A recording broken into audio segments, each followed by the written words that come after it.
session on expert perspectives in emergency medicine, and we have three experts who are internationally renowned for their amazing competence in emergency medicine. So this is one of the best sessions we're going to have. I would like to introduce our very first speaker for this session, and that is Dr. Sagar Galwankar. Dr. Galwankar is the Executive Director of the American College of Academic International Medicine, and he is also one of the principals of the World Academic Congress of Emergency Medicine, a co-sponsor of this Congress that we are having here in Antalya. He is going to address the challenges and the opportunities in emergency medicine and emergency care. Dr. Galwankar, welcome to the stage. Thank you very much, everybody. So let's get started. How many minutes do I have to catch up on time?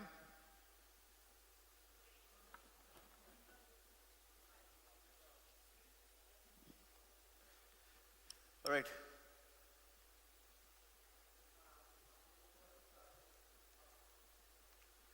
So the topic is very, very clear, the challenges and opportunities in emergency medicine and emergency care. So we are faced with these challenges in the coming decades as to where we are going to be when it comes to providing emergency care to our patients.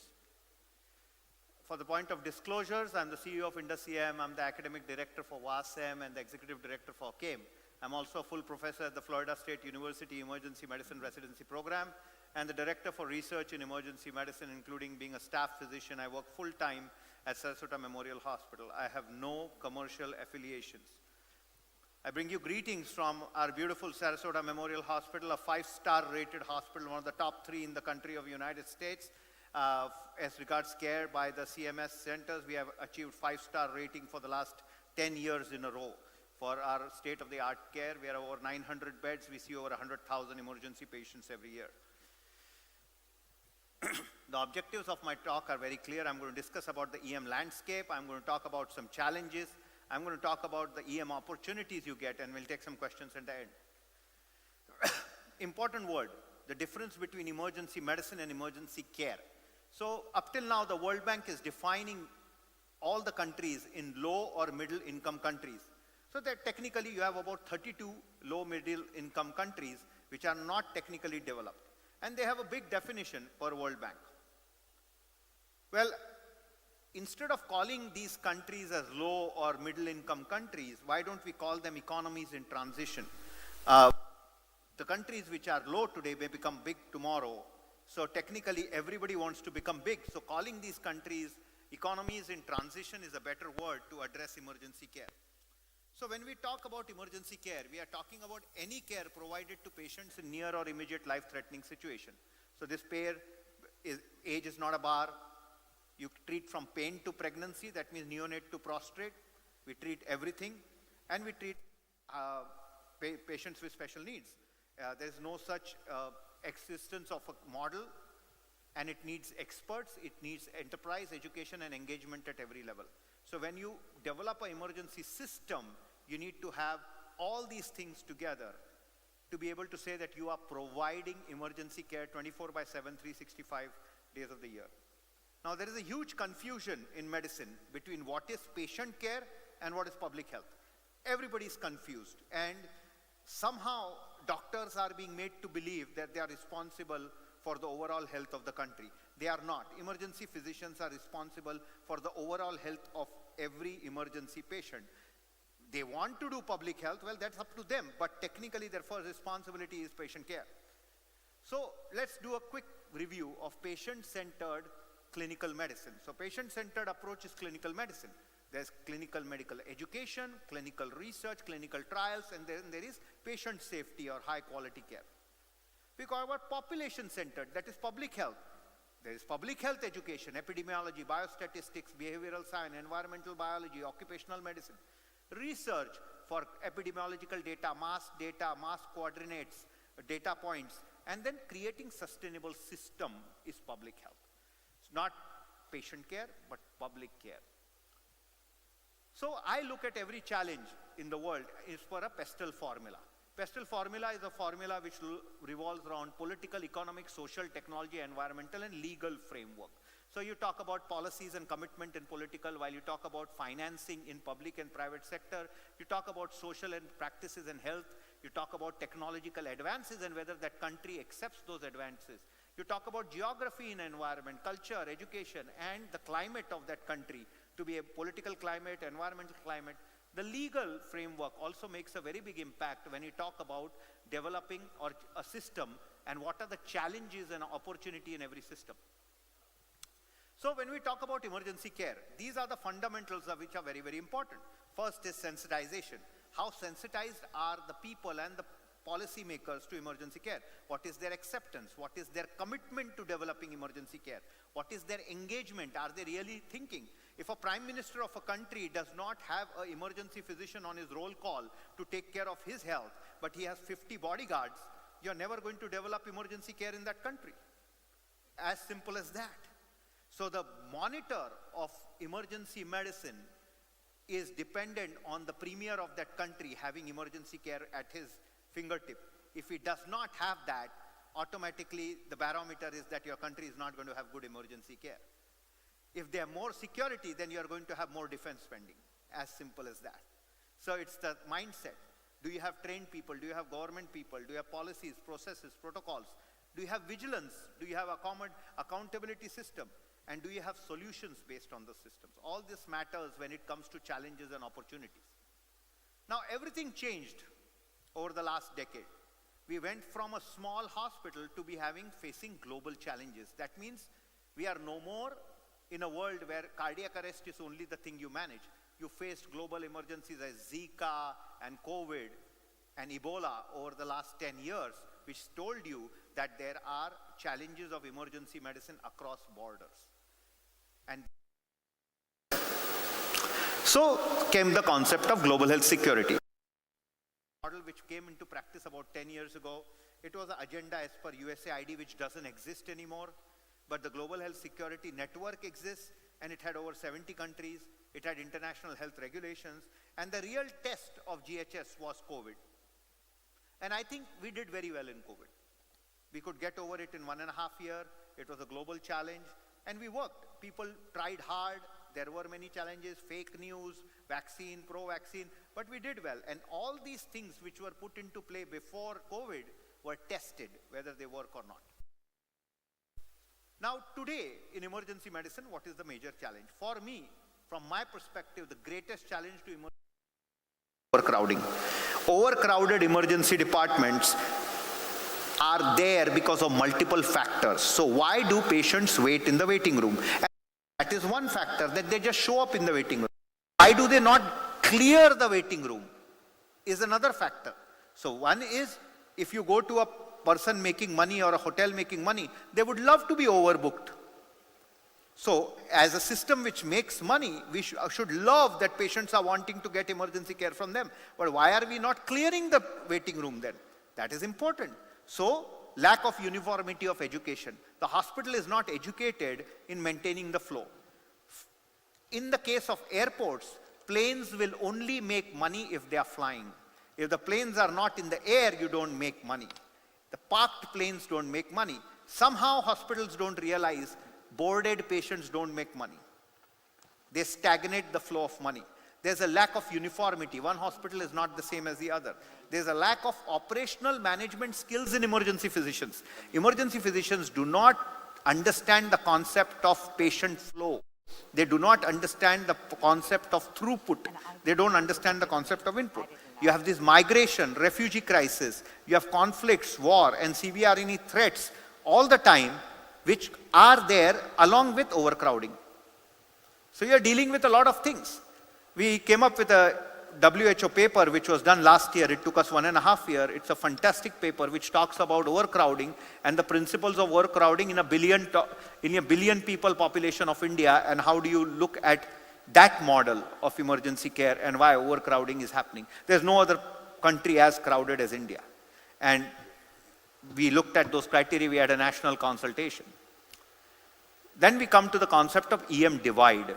There's a huge gap in emergency medicine across the world. So there is a geographic divide. Emergency care in the Alps versus countries in hot countries in Africa, countries in India, countries on the beach. So there's a geographical problem, the economical problem. You have more money spending, you have less money spending. Educational divide, maybe your medical education system is fantastic, maybe you're not that good. Technology, maybe your country doesn't have ultrasounds, maybe your country doesn't have one simulator for the whole district. Generational divide, that is the biggest challenge to emergency medicine or generally medicine at large. Even till last year, the top 4 divides were the commonest divides. I have added the 5th divide, which is the generational divide, which is the greatest challenge to patient care for the future. Let's talk about the generation divide. Generation divide talks about Gen Z versus Gen X versus the millennials. It talks about the Gen Alphas. They are technologically driven. They have a short attention span. They are audio-visual more than reading. They are media-based lifestyle. And they are direct-to-customer culture. They do not want to move from their seat. Everything should be available at the touch of the button. That model doesn't fit into the multi-generational conventional model of emergency or the practice of medicine in the world. There's a fantastic scoping review which came about how generational divide works and what we are trying to do. You should read about it. Cultural change. This is a big problem today. Work-life balance. I don't believe that there is work and life can ever be balanced. To live a life, you need to work. And to work, you need to live. So it's always a tussle. There is no balance. So I don't know what they are searching in the darkness, but they can keep searching and they'll go crazy. Lack of communication skills. They do not know how to talk. They do not know how to communicate. Lol, Rofel, that's not how you talk. Lack of depth of knowledge. They call knowledge as cognitive overload. So if you're brilliant, you're cognitively overloaded apparently. Dr. Prabhat, do you know that you're cognitively already overloaded? So I don't really mean what is the correct load of medical knowledge. I just don't know that. And we have moved from a patient-centered care to a process-centered care. That means abdominal pain, everybody gets a CT, CBC, CMP, EKG, troponin. So we have moved from patient-centered to process-centered. Something like Amazon. You ask for a calculator, they'll give you a big box where 30 calculators can fit because that calculator should not break. So we have gone into a process-centered care. They are fragile, not agile. They are practicing medicine without having an emotional quotient for that. They are fragile. They want to deal with life and death, but they are fragile. They are hurt. They cry, but they are dealing with life. They are dealing with somebody's life, but they cry. So they should rather be a veterinarian than an emergency doctor, I think. And then workforce retention. They want a balance. They want money without working. It doesn't happen. And they are into a phase of instant gratification. They need to be told that they do a good job even though they don't do a good job. So that is a problem for education and a challenge to the teaching of emergency medicine, the practice of emergency medicine, and what kind of production you are giving for the future. And there comes the new target, the great AI. Everybody wants to use AI somewhere to be in sync or to be knowledge, or they will have FOMO, which I heard from my Gen Z. So everybody has to use AI somewhere to not be in FOMO, which is fear of missing out. So it's like new Kool-Aid everybody is drinking. And then when you talk about the systematic review and meta-analysis, you come to know that 90% of the people don't know squat about AI. They just know AI. You ask them to write a code, nobody knows how to do it. But they want to put it in. And they want to talk about it because it's FOMO. So complexities. Now let's bring all these 4 factors into play together. Challenges of AI, the Gen Z, the overcrowded departments, and the global health security agenda which is up in the air now. And you decide what are the challenges and opportunities when all these play with each other at different levels. Before I leave, I want to put forth the top 10 challenges of the future, what is happening. You're going to see AI in everything. right from using bathroom, going to your bathroom and boarding a plane. There'll be AI everywhere. There'll be process-driven care. The new art of education will be robotics and virtual reality. There'll be direct to customer, that means patients will need to be cared at home also, so telemedicine. Non-pharmaceuticals will come into play. Longevity will be a big factor. So voodoo stuff will come in, exercise routine, drinking this shake, dancing in your chair, all that thing will become medicine. Techno health and digitalization will come. There'll be devices and tools which will tell you wearables on your heart, on your back, telling you your muscle mass and everything. You will have to learn in simulated environments like pilots run in simulated planes. And point of care diagnostics and therapeutics will go to home. So now we only have pregnancy tests and glucose. Soon CBC, troponin, everything will be at home. And this is the future where medicine is going. Before I close, I want to talk about EPAT and its partnership in the World Academic Council of Emergency Medicine. It's a major role. They are one of the backbones of the college, and we host our mid-year meeting always at EPAT. The World Council talks about bringing academics together. 2023, we hosted the World Congress in Turkey. It brings together everybody in emergency care from all specialties. The 6 pillars of WASEM revolve around coordinated response, the Female Leadership Academy, ultrasound, the Investigators Network, and Simulation Academy. We have produced multiple papers which include building emergency care, SIM and POCUS centers across the country, quality systems, team medicine, telemedicine. All these pillars exist in our programs. The sum total is that technology will drive transformation. Traditional medicine will be interfaced with transformation. Blood may not be the only way you will diagnose diseases, by breath, by saliva, by urine, and you will go from nano detection to nanotherapy. So you may just take an aspirin little, put it here, and it will be done. And data volume will drive decisions. So what data you feed in, that will be your decision. And there will be no boundaries. Diseases will travel faster than humans or their mind. I invite you to the World Congress in Ethiopia from 26 to 29 October in Addis Ababa. And this is the beautiful city where I practice, the beautiful city of Sarasota on the west coast of Florida. Any questions or comments? Thank you very much. Any questions for Dr. Galwankar? Yes. Can we get a microphone over here to Dr. Baldak?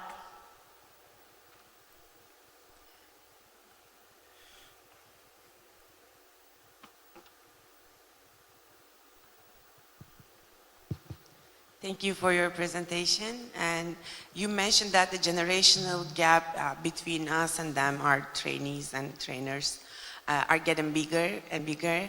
And do you have any recommendation on this? Because sometimes we feel that the learning methods or teaching methods are difficult to amplify the training position. So that's why maybe you have any recommendation. So every culture is different, right? So in US, for a matter of fact, when we do training, once the training is over, the trainers are not responsible for the destiny of those residents. So once they are put in the market, the lawyers take care of them. So if they do mistakes, the system has a beautiful way of eliminating them forever. And if they don't study in their college or they don't study in their residency program and they go on to practice, then they will pay for it. They'll get sued, they'll make blunders, they'll not be able to do procedures. So one of the major challenges which I see with them is overconfidence. They are very much overconfident about what they want to believe. So in a system where the system always puts the finger on the professor, for a student it is very easy to go and say, I am depressed, I am hurt because of this professor. Automatically the professor gets into problems. So what does the professor do? Let's not do this. Let him pass or let her pass. Well, they'll pay for it later. So the 1,000 days of training decides the 10,000 days of your life. If your 1,000 days is going to be partying and using every rule not to do work, system will take care of you. And don't forget the fact that relatives also kill doctors. Don't forget that fact, that emergency physicians can be killed by the relatives of patients or the patient themselves. So don't assume that life is going to be good. and this happens. So you got to know your stuff very well in order to practice emergency medicine, because you don't know what is going to come at you. And these fragile people who are so FOMO, Raphael kind of technology as their lifestyle, they will understand. So you have to make every attempt to make them realize in education what they have, what is coming for them in the real world. We don't tell them the truth. That is our fault. So I always tell them 1,000 days can be picnic or it can be a hike. If you do a hike, you will plant the flag early. If you do a picnic, you will never climb the mountain. So it's up to you. My job is to finish the training, get you out, and you're done. I don't even know you on the 1001 day. I don't even care who they are. I don't even keep contact with them because I don't want to have any affiliation, anything which they do wrong. I have nothing to do. My job is over. I get money to train you for 1000 days. You're not my friend. You're nobody to me. You were just a cadet who came into the academy. I was done. You're done. You have to maintain that relationship because they will come and blame you. It's there, the technique is to blame others if you take them. It's never their fault. It's always the other fault. So you have to live in that surrounding and be able to train them that way. So it has to be short. So lectures cannot be 1 hour. Lectures have to be 20 minutes, 25 minutes. There has to be engagement. There has to be Kahoot, quiz. There has to be some fun. There has to be some games, some animation like kindergarten, how we tell the kids, this is Mickey Mouse dance. So that's what we have to do for them, so that they can dance in their chair and feel that they are great about it. And that's why simulation is there, right? And with the probe in my hand, I felt like a human. So they feel that like cardiologists feel angioplasty is what they have, nephrologists feels that they have dialysis. Somehow emergency medicine feels that they have ultrasound. It's the weirdest thing which I've ever seen in my life. That they really feel that that is there, like, oh, but the system doesn't pay it. Cardiologists make money when they do angioplasty. Nephrologists make money when you do dialysis. You putting the probe up and down is not going to give you $100, $200, $300. Conceptually, they're messed up. So there's a lot of things which go into like the whole system. Emergency residents, you ask them, they are more excited about doing ultrasound than reading the textbook. So a fool with a tool is always a fool. If you don't read the textbook, that machine is of no value. Does it make sense? Definitely. Thank you so much. Thank you very much. Thank you. Unfortunately, we don't have time for any other questions right now. Do you want to introduce? Okay.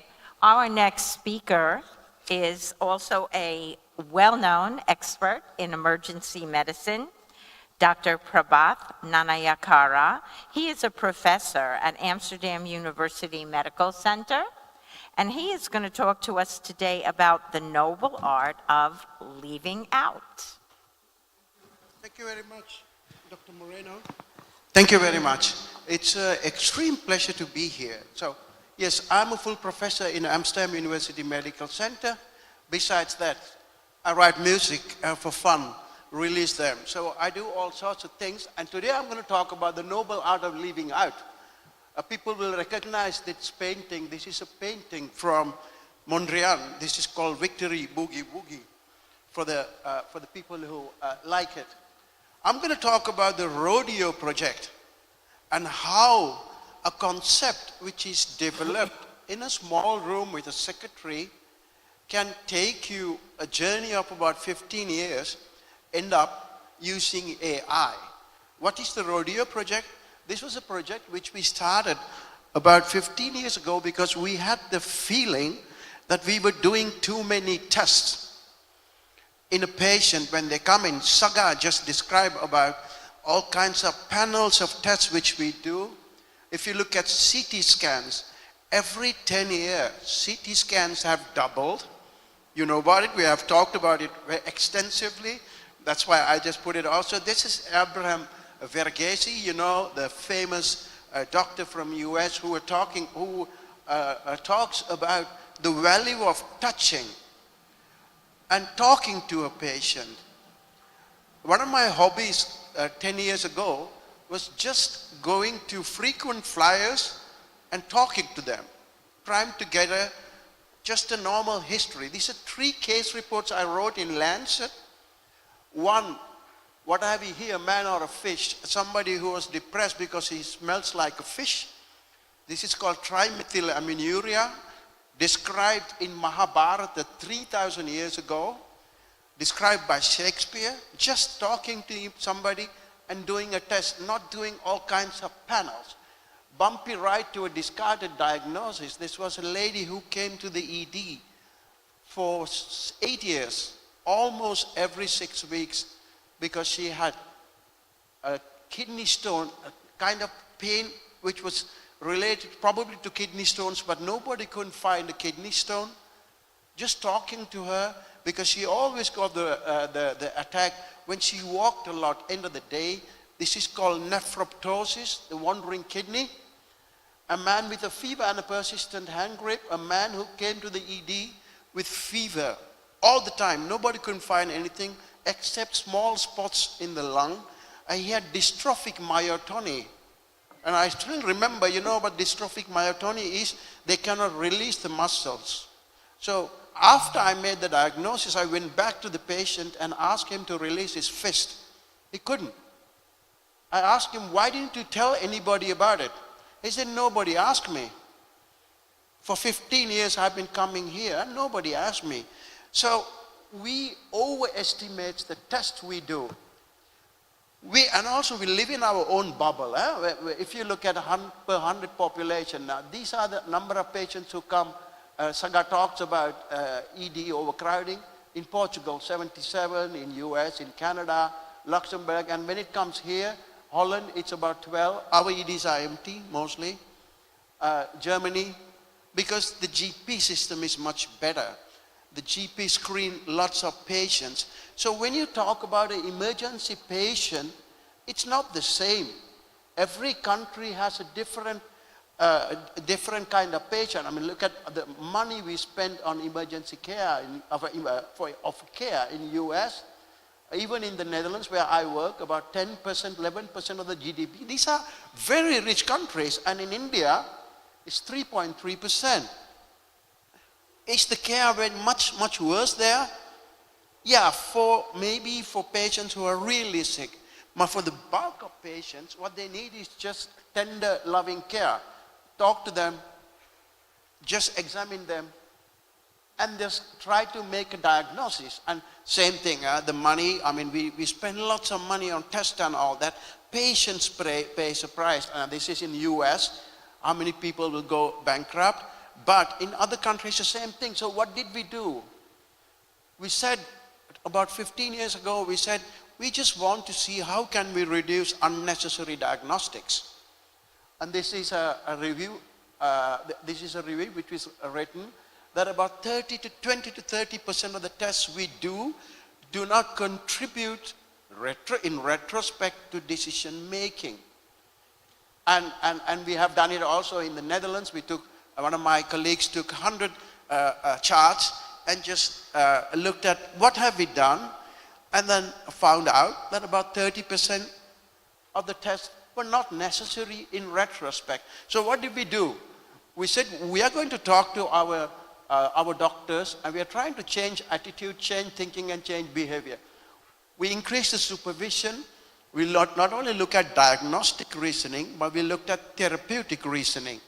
So whenever the students a doctor wants to do a test, we just said, why do you do this test? What's the reason? Are you going to use this test for clinical decision making? And one of my PhDs, Renuka Bindraban, who did a PhD on this, also wrote a review. And we looked at all the interventions which has been described in the literature to decrease unnecessary testing. Educational interventions, computerized provide order entry. You know, you can change the order system in the computer where you got to opt in or opt out. You know, if you have 100 tests, if you say do all together, or rather than that, just think about what you're doing in a patient after talking to the patient. Audit and feedback, what you call mirror information, where you just show the doctor what they have done in the last 6 months and ask them, why did you do it? During the project, there was a doctor who was doing lots and lots of PET scans. We just saw that, asked him, why did you do that? He was doing research with the patients, in patients with polymyalgia rheumatica, you know. It's like just talking to the patient, why do you do that? And can you change that? So we did, this is a review which Sonia of Renuka wrote. And thereafter, we form an intervention. This intervention has been taken over nationally now, and also Argentina is doing this intervention with the intervention study. Saudi Arabia, I talked also, and there is a program, a European Union grant, which has been applied for now, just to increase this intervention. So what did we do with the interventions? We educate the doctors. We just started talking to the doctors about what they do and asking questions. Do you need a CT scan in these patients to make the diagnosis or exclude something? If you don't need it, if you're not sure, just think about other options. Do you need, and also we concentrated on cheap tests which has been done very frequently. Urium, sodium is done more than 40,000 times in our hospitals per year. We just talked to them, didn't say anything. And then we looked at how often they do tests. When a patient, especially in the clinical setting, in acute medical units, do you need to do tests every day or just once in 3 days, just like choosing wisely? We involved clinical chemists, we had role models in departments, and also order sets. We look at order sets, and we did redundancy checks during admission, also at the ED, and of course the awareness and feedback, just asking questions, why they did something. With this, we reduced the test volume also in the ED by 13%. And without changing any outcomes, we also looked at the outcomes, and the reduction we had persisted through the years. In 2014 this was. And then we started a large project, national project called Rodeo Project in the Netherlands with 4 large hospitals. This is a mouse pad we developed. It says, why do you do this test? And are you going to use these results to better the patient care? Do you need to repeat this test now? Do you need combinations of tests such as lipase and amylase? Do you need that? So we started the project. This is the Olympic Stadium in Amsterdam, the old Olympic Stadium. We got together 4 hospitals, the whole teams of people, and then started the intervention, talking to people. Conference, talking to people, and introduce the interventions in the hospital. A conference, coming back and look at the interventions, change the interventions to see whether we could do something different. And this way it went, and eventually, and we also involved young doctors to give talks on certain things about value of cultures, blood cultures, or value of some test, or in the hospital, in the emergency care, in the acute medical unit here. This was published in German Network Open in about 6 years ago, where we showed that with this intervention, we could reduce the volume by about, maximum about 15%, 11%, 8%, eventually 11% in the hospital. And this is a huge decrease. And there was a control group of 19 hospitals where we didn't do anything. There was an increase in test volume there. The outcomes did not change. And what we saw was, when you start the intervention, it takes a long time, but once it reduces the test, it persists. So just talking to people, just asking them what they do, just telling them, hey, talk to the patient, think about make a DD, and then do test in a proper way, reduce the test volumes. So what was the facilitators? The people, what we saw was that young doctors really wanted to know about how much does a test cost? What is the value of this test? Whether it's CRP or procalcitonin or adrenomedallin or something else, what's the value? Teach us about those things. So education and background, they were facilitators. You got to supervise. I mean, you got to have gray-haired doctors next to the patient, thinking and talking to the young doctors about the things what they do. So experience. Of course, the local champion. Every hospital should have a local champion with some, with lots of experience, they have, who has seen lots of cases where they can always do proper diagnostics. Of course, there were some barriers also. You should not focus on cost, you should focus on quality, high turnover and time constraints. So this was all on paper. This was all just with paper charts. What we are now doing is using AI, where we know that Surviving Sepsis campaign, Dr. Moreno talked about it also, Surviving Sepsis campaign has bundles. But bundles are for a patient who is, it's like average patients. But you know that we don't have average patients. Every patient is different. If you look at a patient who comes to you, and if you look at studies, most of our patients are not eligible for those studies. So average patient does not exist. And what Surviving Sepsis campaign says, when the patient comes in, as soon as you think about sepsis, you take a blood culture, you give antibiotics, we don't agree with that. And because the studies which we did a long time ago showed that from the blood cultures we take, only about 15% is positive, out of which 50% is contaminated, which means that every blood culture you take, only 1 in 10, less than 1 in 10 is positive. Another problem is from the contaminated cultures, 50%, because of contaminations, we do more tests. The patients stay longer. Their mortality increases. So we had this successful project called Rodeo Project. What we did was we came up with an algorithm. Tomorrow I'm going to talk about the algorithm, and this is the ABC trial. This is the largest trial, randomized control trial, using an algorithm where we randomize patients to go through the algorithm to do blood cultures if the chance of positivity is less than 5%, or you have usual care. We have also applied this algorithm now to 15,000 patients. 15,000, that's one of the largest anti-rate validation of an algorithm. And we are in the process of looking at the false negatives or false positives in these patients. I'll be talking about it tomorrow, but I hope this, I hope that I can play this as the, and then stop, and we can talk about it tomorrow, but this is about using AI.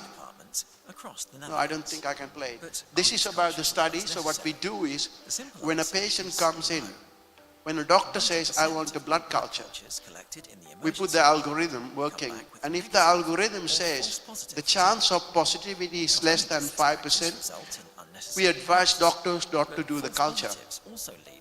And so this is a randomized control trial which we are doing. I will present the results hopefully next year here. So unfortunately I cannot play the film. What's my message? Almost 20% of the lab tests are in retrospect redundant. You don't need them. And just talking to people, rodeo intervention is that, showing them what they do, it will reduce. And algorithms are going to be, can be used later. So that's going to be the future of this. We are going to use this algorithm. So we started off with paper, with the rodeo, and now we are using our data just to see, can we make the decision making better? And that's going to be the future. And hopefully you will work with us also to push this further so that we can better the patient care for our patient, for the future, and also reduce cost eventually, and not do things which are not necessary because we harm patients with that. Thank you very much. This is our team. Okay, it is 14:13. We are a little bit behind schedule, so do you mind if we save questions for you till the end? Thank you, Dr. Pravat. Our next speaker is Dr. Ojan Ma. He is an American emergency medicine physician, an ultrasound researcher, and author of the Sentinel book in emergency ultrasound. He has served as a professor and chair at Oregon Health and Science University. He's going to speak to us today about the third eye of the emergency physician, a 25-year perspective on the ultrasound revolution. Thank you, John. Good afternoon. Thank you very much for the opportunity to speak here today. As you can see from your programs, I was asked to talk about the 25-year perspective of POCUS. Well, I'm going to give you the 35-year perspective because back in 1991, 35 years ago, was actually the first year I started my emergency medicine residency. And I would imagine most of you weren't even born in 1991. In fact, who here in the audience was born after 1991? Yes. So this will be a history lesson a little bit, and I'll talk about the dinosaurs as well. So back in 1991, when I first started my emergency medicine residency, if I wanted to order an ultrasound exam for a patient in the ED, I would have to wait hours and hours for the ultrasound tech to finish up all the other scheduled ultrasounds that were being done in the hospital at the time. And then if they had time, they would squeeze in the patient in the ER that needed the ultrasound exam. So, and that's assuming it was Monday through Friday, 8 o'clock to 5 p.m. Because during the evenings and at night, and certainly on the weekends, there were no ultrasound techs in the hospital at all. So you really couldn't get an ultrasound. So at that time, basically you were left with the option of, taking a very thorough history, doing a physical exam, ordering other diagnostic tests, imaging studies, and making your best guess at the diagnosis based off of these and basing your entire management plan off of that plan. So what has changed? What has changed in 35 years? Why were emergency physicians so dogged in our pursuit of performing point-of-care ultrasound in the emergency department? The short answer is emergency physicians have always been concerned about providing the highest quality of care for our patients, the safest care, timely care, because emergency medicine is not only about throughput and overcrowding, but it's also about emergent conditions that need a very quick diagnosis. And we're also about providing the best possible service for our patients. So if anyone asks you, why did emergency physicians go to the wall for this, it's these 4 points. So here comes the history. We'll go back to the dark ages.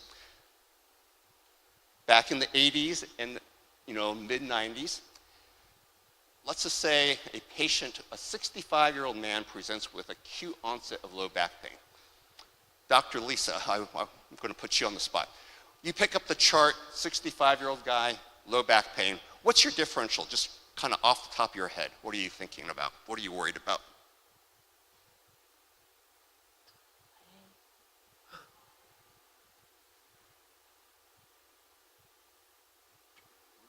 I'm asking, yes. Oh, you're I'm asking asking us? Dr. Lisa, you, Oh, Lisa. okay. Yes. I thought you were asking the audience. No, I'm asking All right, you. a 65-year-old man who's presenting with acute onset of low back pain. Yeah, just off the top I'm of an your head. emergency physician. I'm going to think of the worst thing that could be wrong. Right. The guy is having a AAA. The guy has an epidural abscess. The guy has cauda equina. Yes. And so the most emergent, less emergent would be like renal colic, right? And probably the least would be maybe musculoskeletal. He strained his back, mowing the lawn or something like that, right? All right. You also have, let's say, a 22-year-old woman who presents with pelvic pain. Antoine, what's your differential diagnosis off the top of your head? I mean, it can go from appendicitis to ectopic pregnancy to ovarian cyst rupture. Or, I mean, Right. a nice, beautiful, quick look would be very helpful. Make sure there is no fluid in a. So- I mean, assuming also that you can do a transvaginal ultrasound. I mean, which will give you more information. But at least if you do a transabdominal one, transpelvic, you could get enough information. So again, it could be anything from trivial, like a UTI, a simple UTI, to emergent conditions, ovarian abscess, ovarian torsion, rupturing ectopic pregnancy, all sorts of possibilities there. And then finally, a 55-year-old woman presents with acute onset of dyspnea. Sagar, what do you think? Just a quick couple differentials. No, the A 55-year-old 55-year-old woman with shortness of breath.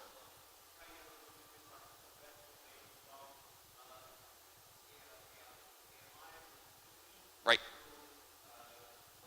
Pneumothorax, pneumonia, CHF, all sorts of things like that. Exactly. So back then, radiologists felt that ultrasound was just too specialized, too operator dependent, too complex for emergency physicians to master, which is an interesting thing because radiology techs in our hospital typically don't have college degrees, and yet they've mastered the technique of ultrasound, but they didn't think that emergency physicians were capable of handling such a thing. So then the POCUS revolution began. Dr. Jim Mateer is, in my opinion, the father of point-of-care ultrasound, at least in the United States. He was bright enough to go to Germany in 1990 to do an ultrasound fellowship, and this was after he had been an associate professor, so he had a chance to do a sabbatical in Germany, and he realized internists, OBGYNs, surgeons, rheumatologists, everyone had ultrasound machines in their offices. And he just like, well, if general practitioners have an ultrasound machine in their clinic, why can't we have one in the emergency department? So he learned ultrasound techniques, brought it back to the United States, and he helped start the revolution.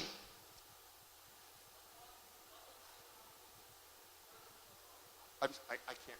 I'm sorry, what was the trademark of the ultrasound machine?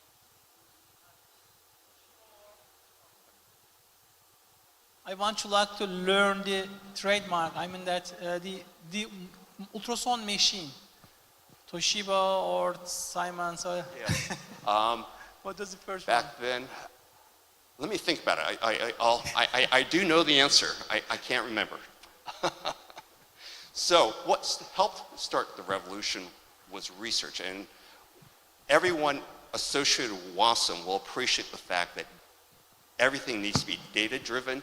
It's research, research, research from across the world, hundreds of studies. And they did prospective studies that demonstrated that emergency physicians were indeed highly proficient at some of these most basic ultrasound exams.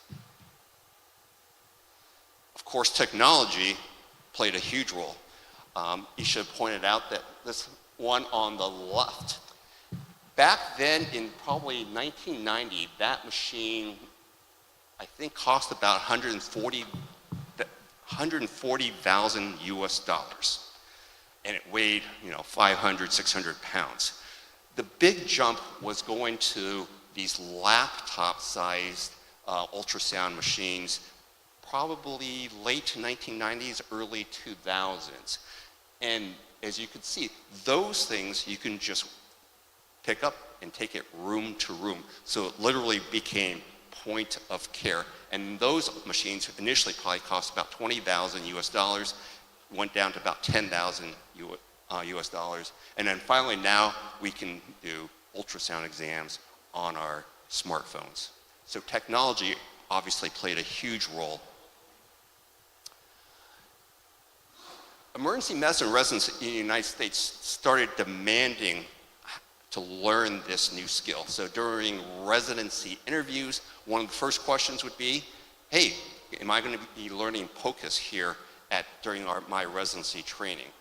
ASA published the model curriculum for POCUS in emergency medicine, led by Dr. Matir, and then all emergency medicine residency programs felt compelled to start incorporating POCUS into their training. So that kind of helped lead the revolution in the United States. And once the genie was out of the bottle, then the applications exploded from trauma to obstetrics to pulmonary, vascular, renal, hepatobiliary, ocular, which is really cool, acute abdomen, which is even more important in children because then we didn't have to use ionizing radiation for CT scans for kids, testicular, musculoskeletal is huge now, soft tissue,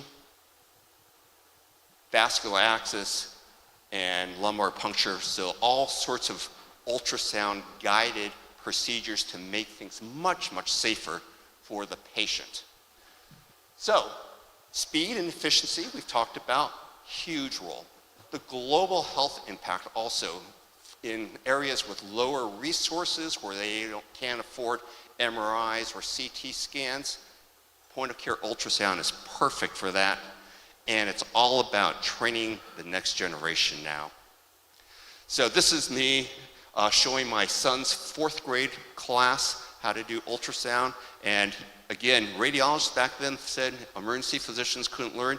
I could teach the 4th graders how to do pretty basic echocardiograms within a 1-hour time period. And they were pretty proficient at that. So I always say, start teaching them young. There's going to be a session, in fact, on this tomorrow. What's the future hold? Of course, everything starts with AI, and there's actually going to be a session on AI in ultrasound tomorrow. Tele-ultrasound is really cool. I mean, the International Space Station, the only medical piece of equipment up there is an ultrasound, and astronauts are taught the basic maneuvers on point-of-care ultrasound. We're going to see it with wearable technology. And what I say, what comes around goes around. So Dr. Matir goes to Germany, sees that general practitioners are using it in their office, brings it back to the United States. We all start using ultrasound. Now suddenly in the United States, internists and other primary care folks suddenly now want to learn POCUS because they can see how brilliant and how useful it would be in their office. So what started in Europe and Asia has now finally come back to the United States for primary care physicians. So the revolution that we started has truly become universal. So once upon a time, POCUS was controversial, but practicing without it today is substandard care. We know we can provide higher quality care and safer care to our patients, and that's simply because everyone in emergency medicine refused to accept the quote, well, that's the way it's always been done. We hate that. So we learned new skills, we generated the data and produced the research studies to prove it, and we changed the standard of care, and we universally improved emergency care for our patients. Thank you very much. Appreciate it. Okay, wonderful. Thank you so much, Dr. Ma. So we are now going to open the floor to questions since you all did not get a chance to ask Dr. Prabhat and Dr. Ma some questions. Let's be ready with the microphones, and who has a question for any of the 3 presenters? I never know when there are no questions whether you all were so fantastic at presenting that you covered everything, or whether people are just so intimidated they don't know what to say. Do we have any questions at all? I do see one. Okay. First of all, I would like to thank you, our moderators, Dr. Lisa and Dr. Amin, and also great thanks to Dr. Bashar for providing this opportunity to young doctors like me. My question is to Dr. Prabhat, Doctor, as you showed us your great study about using the machine learning in blood culture, my question is, do you think we have to focus our investment in machine learning field in early diagnosis or risk prediction in the emergency department? Like, should we focus and invest in like making a model for the risk prediction in emergency, or the triage, or the early diagnosis of studies? Which one would be efficient, the most efficient? It's a very good question. We developed a risk prediction model, but the problem is to put it in the process. You know, it's really difficult. We don't know where to put it. So what we are now doing is put it at the early stages, at the ED presentation after 2 hours. And I'm also thinking about developing a model before discharging the patient. So your question, where should we concentrate? I think decision making, especially diagnostics and therapeutics also, and risk models. You know, the EPIC has risk models, but they are not working very properly in other different settings, you know. So we are still struggling just to find out, but we are working on a risk prediction model also, but it's very difficult to implement it in practice. Even young people like you, young doctors, they don't want to use it because they think that we do really, really well, which is not true, you know. So it's a good question. Both, I think, but we are concentrating on diagnostic models at the moment. Yes. Thank you so much. Dr. Prabhat, let me ask you a question. Yeah. And I'm going to have another question for Dr. Ma, but just let me start with you. When you looked at the fact that people are no longer examining patients properly and not touching their patients, did you take a look at how many times the attendings were not actually going to see the patients or touching the patients themselves? We did. Have you compared residents to attendings? Attendees, if you look at the number of times a doctor talked to a patient in the ED, of also during admissions, it's really, really low. So the specialist, they recognize the pattern. They come in, they talk, and they recognize the pattern. And I was really shocked to see how many times lots of young doctors sit behind the computer much more often than just next to the patient. You know, so that's something which we have done in a pilot, but we want to do it. I really want to see especially in the first 24 hours of admission, how often does the doctor speak to a patient really in minutes? I think it's less than 10 minutes. You speak of stewardship. What I've noticed in my own department, when I've been taking my residents, when I go see the patient, when I take the resident with me, that's the time when I ask, so how was the abdominal exam? They don't know. When he touched you, did he hurt you? When he walked you, were you unsteady? And you know what, it changed the whole culture of my department. Yeah. Anyway, Dr. Ma, I have a question for you. What are challenges in third world countries meeting the standards that you have described with regard to ultrasound being used? And what kind of issues came up in implementation, aside from it's too complex for us to use, and cost?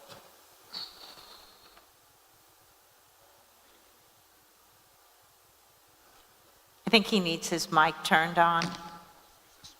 What do you envision we third world countries or developing nations would face trying to maintain the standards that I think the standard would be the same.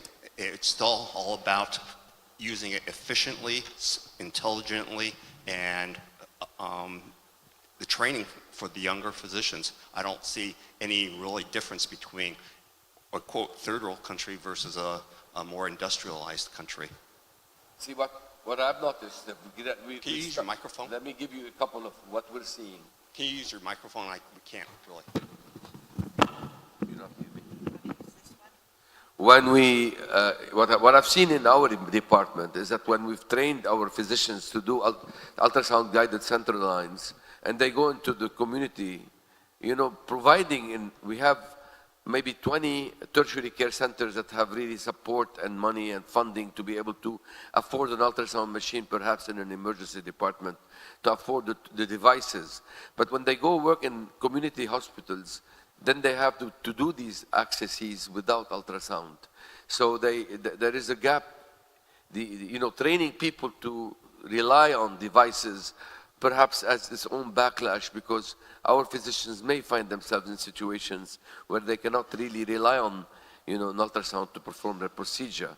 Another thing that we've encountered in developing nations is the cost. Now, it has improved, of course, and you showed that very clearly, but that kind of cost and that kind of availability, with the risk of damage to probes and to devices that is difficult to sustain in certain departments, has remained seriously a serious source of compromise in being able to deliver the technology you have. Last one I really comes up to my mind is seeing a surgeon rely on your fast exam to really take a patient to the OR rather than wait for the CTs. And it has, at what point do they agree that your ultrasound, your fast says there is hemiperitoneum, let's move down to the operating room? So Yeah. issues that come up. I think that's always the challenge, is working with your colleagues to convince them that you are, in fact, proficient. In the US, are they taking patients to the OR right now based on your ultrasound?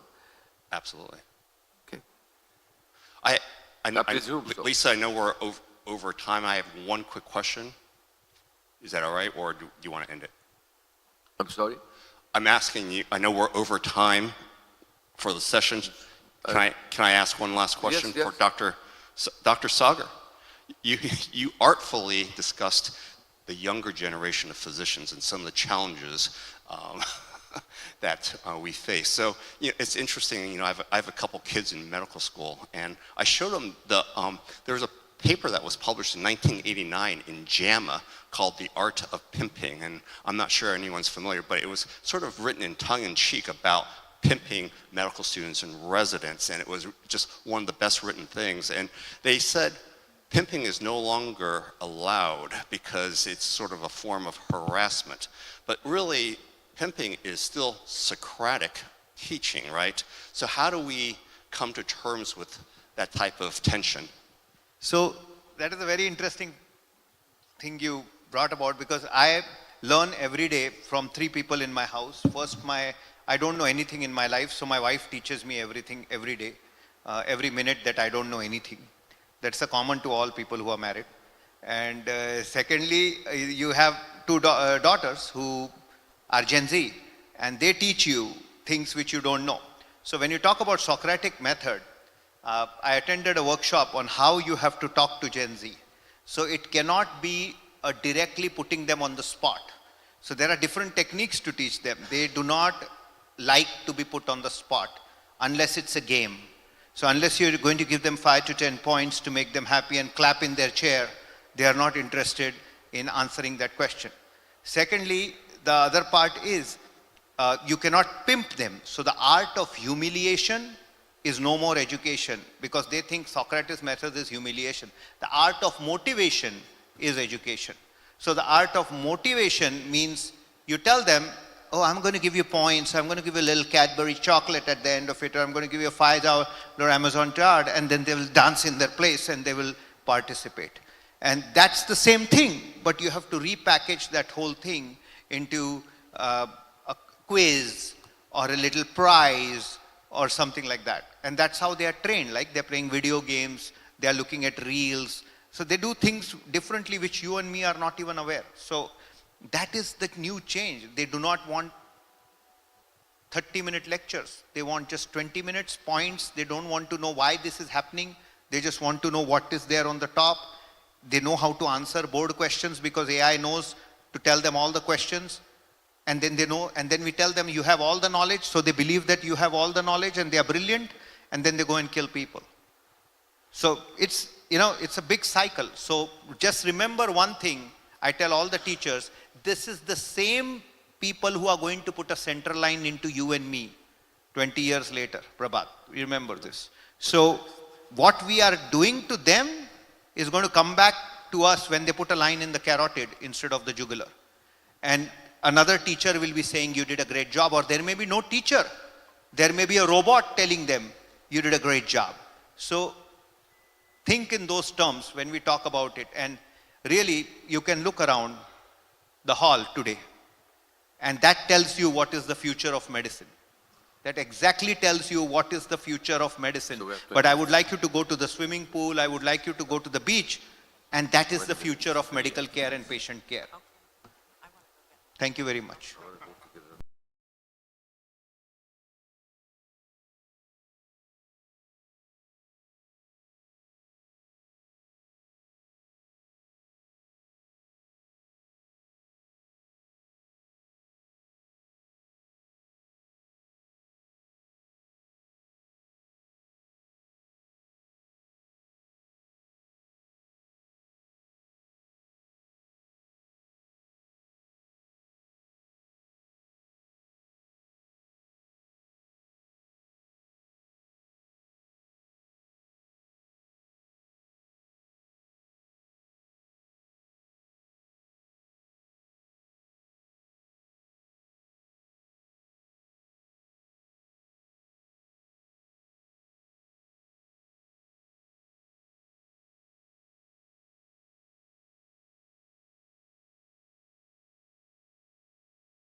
So today I will talk to you about the use of bicarbonate. And it is as stated, is it a science or habit that we're using this medication in the emergency? So this is my disclosure. No conflict of interest at all. So why are we concerned? These are the common uses of sodium bicarbonate in the emergency. Just we can summarize it in few indications, if I would say. In hyperkalemia, which is a temporizing, only it will help us to shift the potassium intracellularly, so it will not excrete the potassium. And it is famous that it is used for urine alkalization to get rid of the excess of salicylate toxicity. It's very famous that to be used in the tricyclic antidepressant because of the sodium channel blockade effect. And of course, whenever you have a wide complex tachycardia in the context or on the presence of any medication that would cause a sodium channel blockade etiology, it will help to some extent. To put you in the context, I will go back to the basics a little bit. So why are we concerned about acidosis?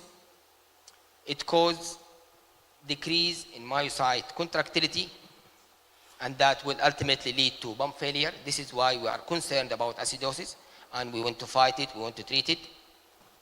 It increases the cardiac irritability. Of course, this will lead to arrhythmia anytime, even for a short time. And it causes vasodilation by default, and this might lead to hypotension in some part of the acidosis.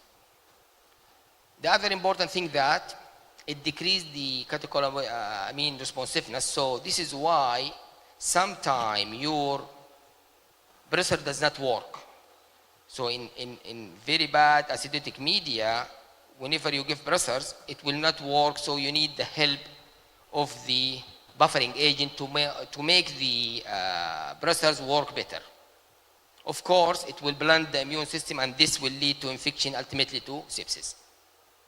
So this is from the impairment point of view. But from the benefit point of view, the vasodilation, it will cause paradoxical improvement in the blood flow, and this will ultimately lead to better organ perfusion. So acidosis, to some extent, might be helpful. So it's not all the time have adverse effect.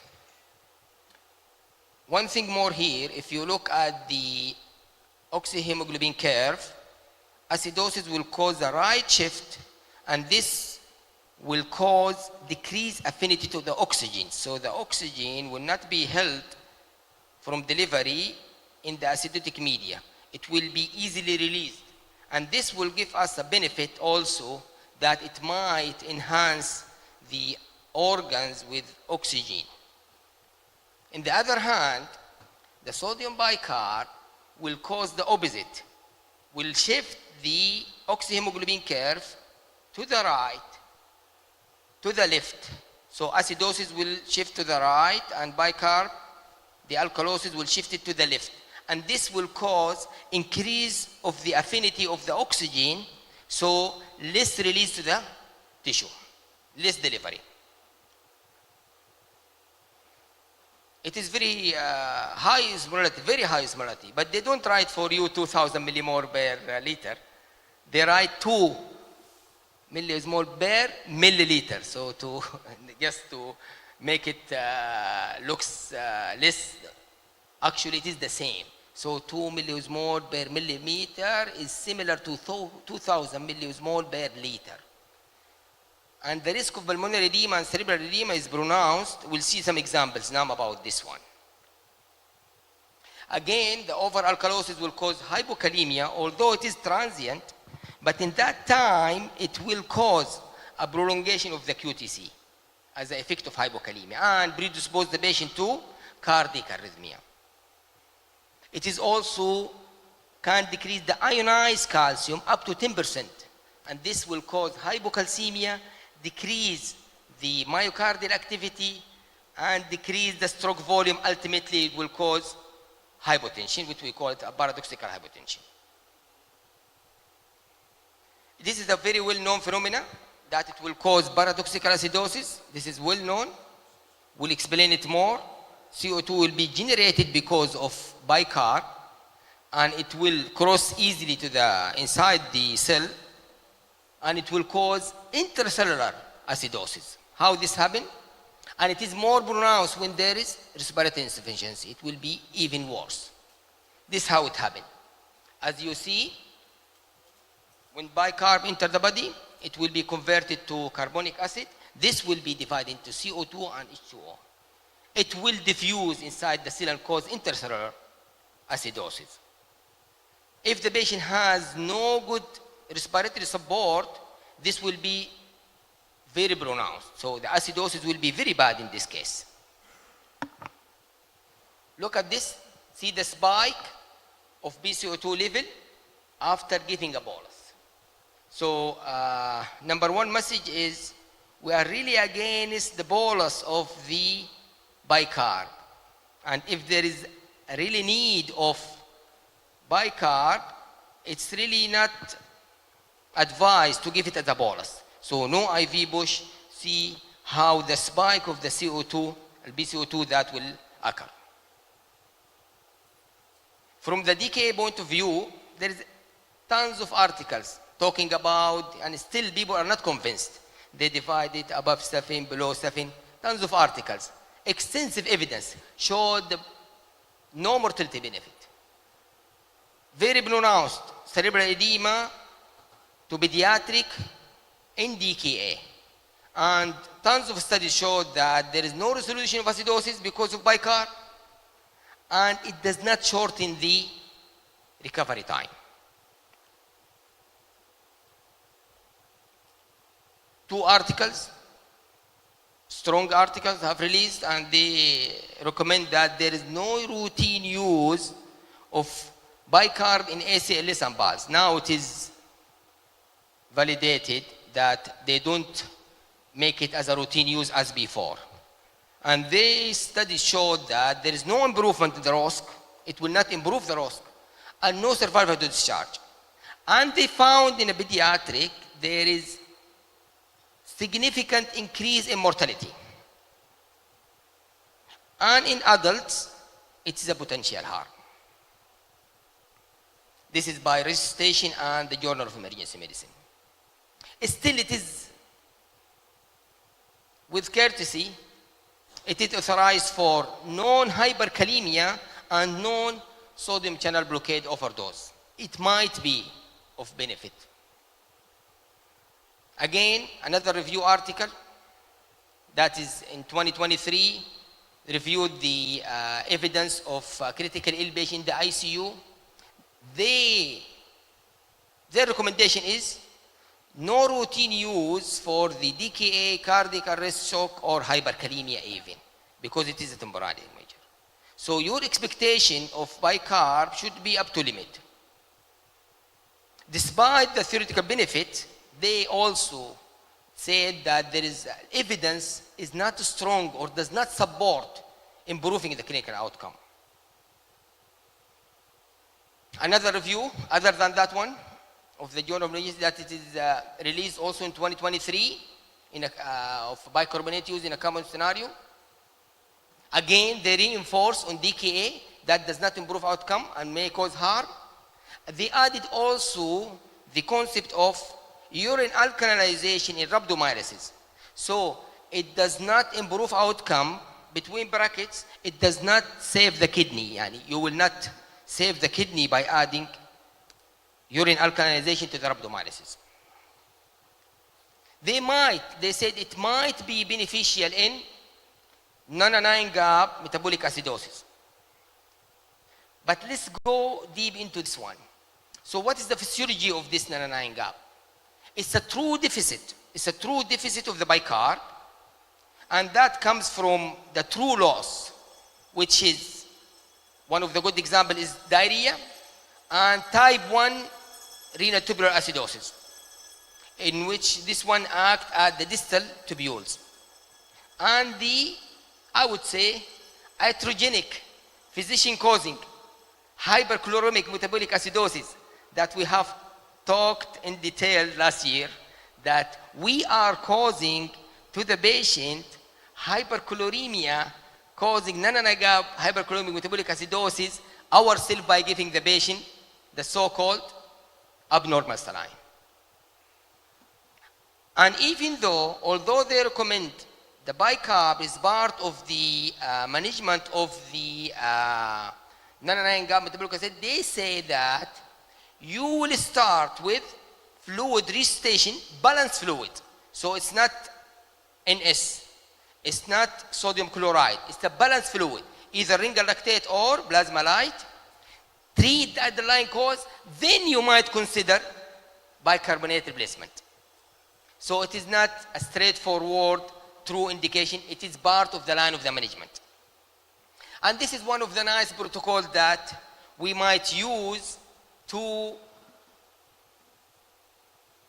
use bicarb in the emergency, so no boluses. So maximum speed is around 50. So the first protocol will give you around 50 milliequivalent per hour. The second one will give you between 20 and 30 milliequivalent per hour. So infusion is much better than boluses. From the toxic ingestion point of view, because this is very famous that physician uses the sodium bicarb regularly, here in the Journal of Nephrology, they have reviewed the patient with the sodium channel blocker. They say that although the sodium bicarb will help, but it is not a stand-alone. It's not a stand-alone therapy. So it is one of the tools. Resuscitate, fight the cause, and then add sodium bicarb if you like. And in case of steady-state toxicity, we can think of sodium bicarb, but in patient with anuria, you better think of renal replacement therapy. Don't waste your time. The way to go and the answer is to do renal replacement therapy rather than giving temporizing measure like sodium bicarb. Same thing with the methanol and ethanol, and where we find that the sodium bicarb is a cardinal part of the management using sodium bicarb. They say that you have to be very cautious with oliguric, anuric, renal failure patient. You think of other modalities. One of them is the renal replacement rather than only and solely thinking of bicarb. About those medications, most famous is the metformin. They found that sodium bicarb administration has a limited role, and they cannot recommend it as a first line. Themselves, they cannot recommend it. So it is a part of the management again.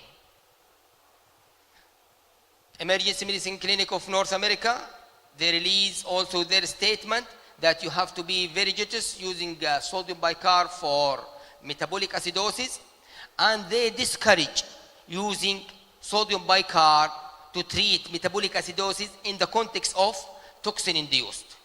So be careful, again and again, it is part of the management if there is an indication. Bupropion is an antidepressant. But what's the problem with this one?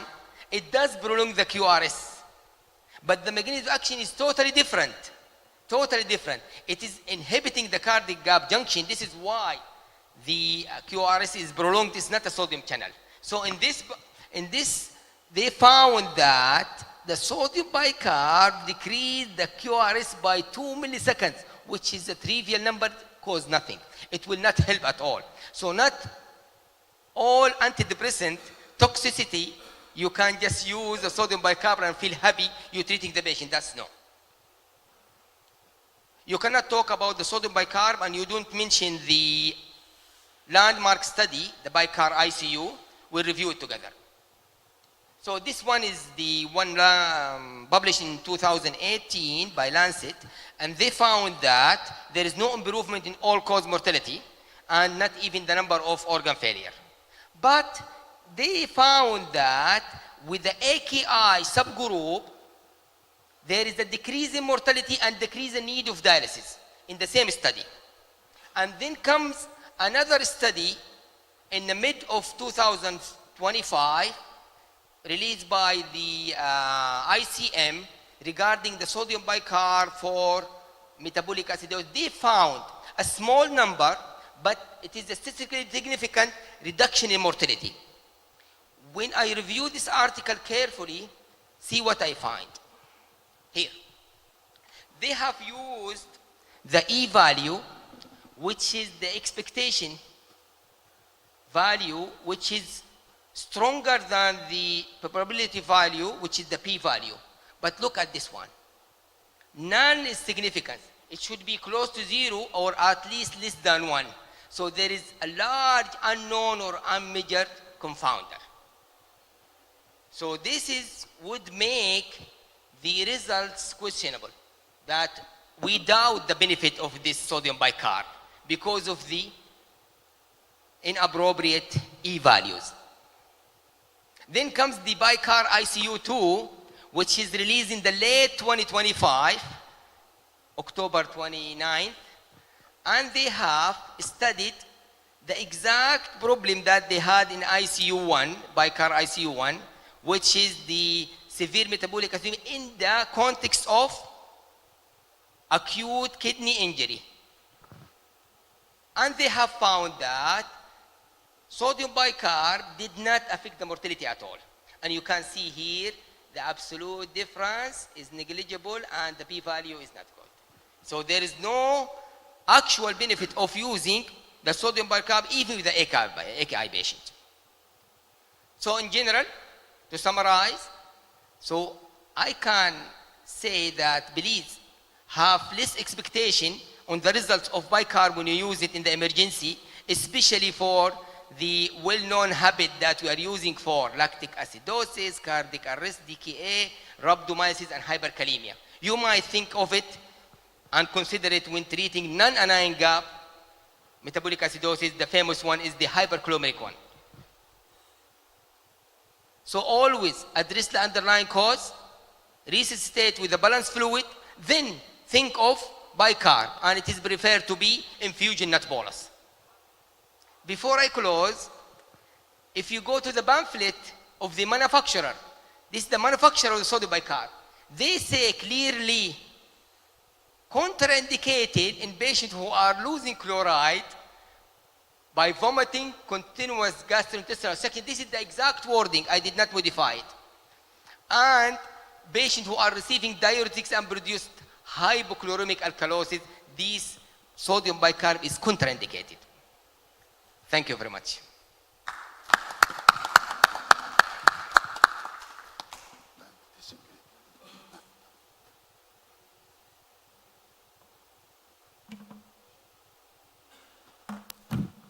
Thank you so much for your great presentation. I think we will not use sodium bicarbonate for any of the illness, but in critical patients we want to do something because we don't want to wait and want to do something. So you showed all the recent studies. Of course, you showed that it's not useful, but did they find any harmful effect of sodium bicarbonate in those studies?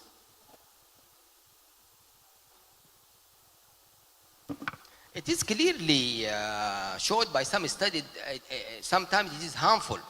It worsens acidosis by the mechanism of the conversion to carbonic acid and then to BCO2, and it's the spike of BCO2 initially.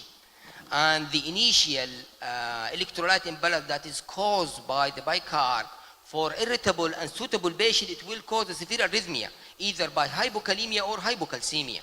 So it is sometimes harmful. My point is, and my message is, you need to have a better expectation of your sodium bicarb use.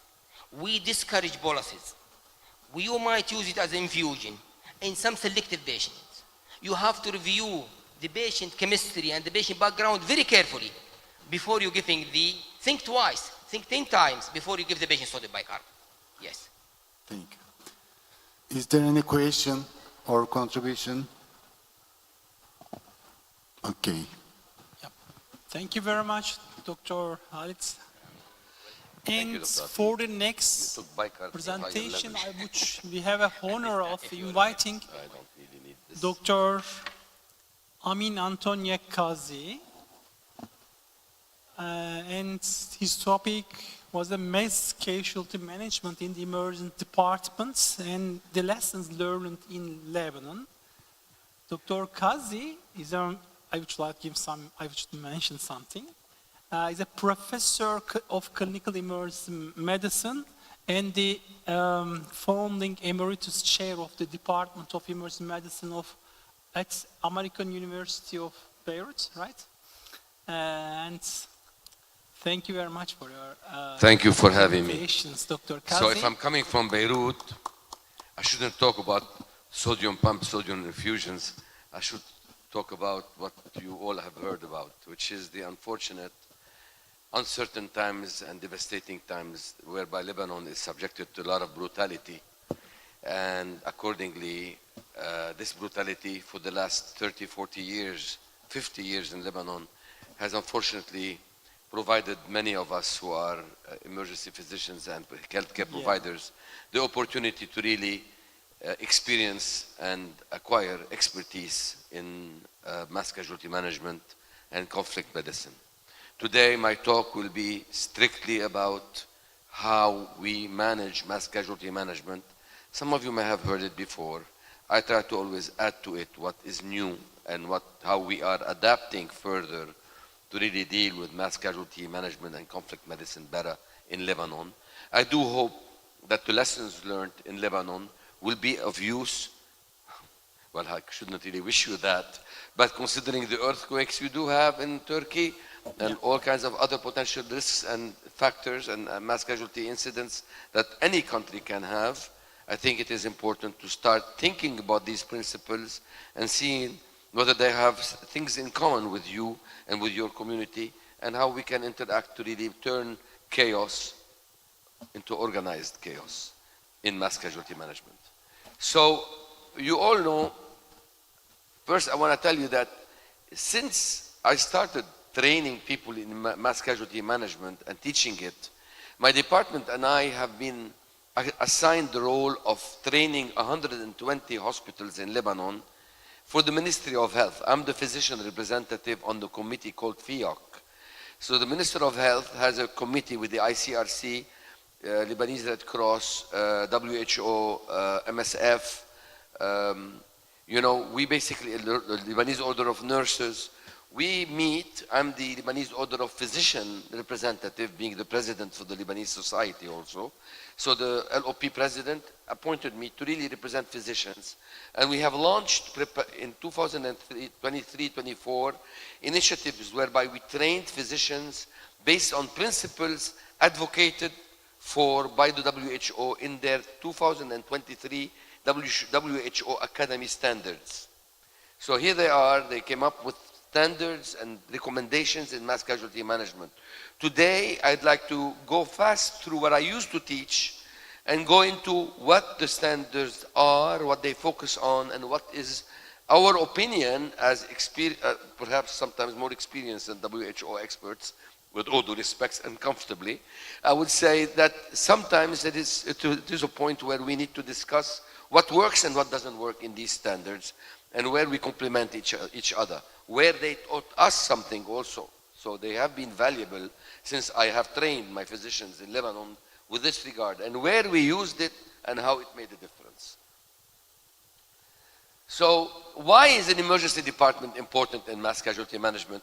If you've ever had an incident, you know very well, we activate and suddenly you have a whole bunch of surgeons typically and physician, curious bystanders and volunteers who come.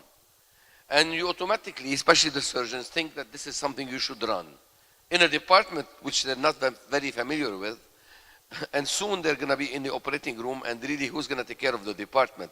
So the fact of the matter, why is the department, the emergency medicine field, so key? Because we identify the mass casualty incident first. You will hear about it before anyone else. You will receive the casualties and predict that there could be an incident before any media, police, authorities in the country will know. Within the first 10 minutes, you're dealing with it. You're going to get casualty. If you're going to get casualty, you're going to be the ones in charge of doing something, activating the emergency department plan. the external disaster plan. You want to call it whatever you want to call it. There should be a hospital preparedness for emergency plan, a mass casualty management plan that should be developed by a hospital. And you are initiating the activation. Another reason is because you do provide triage. The patients are going to come, and you're going to be the one who is going to triage them to the proper zones or proper categories. You are going to provide the administration of care, resuscitation, stabilization, suture lacerations, you name it. Administer standard care and decide on the disposition of these patients from the morgue to being discharged home to the hospital ICU or palliative care floor. Our department has that role. Nobody can take that away from you. So adopt principles and discuss them, negotiate them, install them with your colleagues and partners in the rest of the hospital. We are also in charge of sending people home. When do you stop? You've activated. When is the time to say enough? People can go home. We have a shift tomorrow. People have to come back to work tomorrow. So, key role for the department. Now, we all organize drills. And I can tell you, drills, they're done at the convenience of physicians. Disasters, conflict, medicine, accidents, mass casualty can occur anytime and they're not scheduled. And when you know it all, it will punch you in the face because something different is going to happen. And I'll give you two examples. What's the biggest blast we had in Lebanon up until the Beirut port blast, which you all heard about in 2020? Up until then, the Hariri assassination was the largest blast we've had. We've had a few blasts inside movie theaters, public zones, and we're the biggest hospital. I can tell you we never exceeded 250, 300 casualties between wounded and dead. Car accident, car blasts inside neighborhoods. And unfortunately, I talk about it as a routine thing, but if you follow the Lebanese war, I know Iraq had the same situation. Turkey had some incidents with that, also explosions. The point is, how many does your hospital receive typically? 30, 80, 100, 300. We were prepared for 300. We never thought that somebody would be crazy enough to store 2 tons of ammonia inside the middle of Beirut, and that would take a blast and cause the Beirut blast. We never thought somebody would be devious enough to install 4,000 small explosive devices in pagers and explode them at the same time. That meant 4,000 mini explosions occurring at the same time, a different type of flavor. So even when you think you know it all, it will surprise you. So always be ready to be more flexible in how you're going to manage supplies, charting, measures, distribution of patients. The flexibility doesn't stop even in Beirut. So you all know about this. As you can tell, this is, you can see where the epicenter is 3 kilometers away from our emergency department. The ammonium nitrites, how did it explode? God only knows. Was it an air raid or some accident? Doesn't matter. But there was a small fire and then a blast. It occurred at 6:06, 6:07. And the injuries could be as similar to this. Falls, blasts, direct injury, shrapnel, you name it. The only thing it turned out not to be, it's chemical also. This is before and this is after. You can see the barracks where they were, and this is what it looked like. There was a grain silo next to it, which took some of the blast, sparing part of the city, but nevertheless not enough. And the city turned out to be like this. People were stacking patients on top of each other in ambulances just to move them. Injuries occurred in Beirut in all these spots you can see in red and yellow. This was the aftermath. This is what our life was like that evening between 6 p.m. and midnight.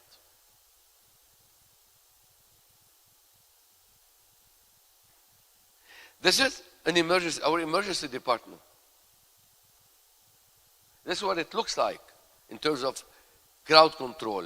You can see there the gate, which I'll come back to later. There is one here and one outside, and that's the crowd you still will have trying to break into your emergency department. Crowd control. This is during the pager blast. This is outside our emergency department, outside the external gate. So people were trying to break through this too. This is not at AUB. This is at a sister hospital that did not have these kind of plans. I'm not here to criticize them, but that's a university hospital. At AUB, we never had something like this. To the point where you have to put your patients on top of your nursing station, there is a problem. This is what you're supposed to avoid. The scale was a big issue. And also, we had internal disasters. Hospitals were incapacitated. Orthodox Hospital, 5 dead. Gemaisi Hospital, Rosary Hospital, another 5 dead among nursing staff and physicians. Patients were getting killed inside these hospitals. Some of them had to be incapacitated and evacuated. Our own hospital, I'll show you images of how it was affected 3 kilometers away, and it was personal. I'll tell you why. Personal because when you look at pictures, what you don't realize is that among them are many friends and colleagues. The chair of my department of radiology, brain injury. The dean of the sister medical school, head injury. In our own 9th faculty, the advisor to the minister, head of pharmacy, injured. My colleague, Mazen's wife and his son, injured. Gilbert's son, injured. We had to work on our own families while we're taking care of patients. This is our hospital. I don't know if...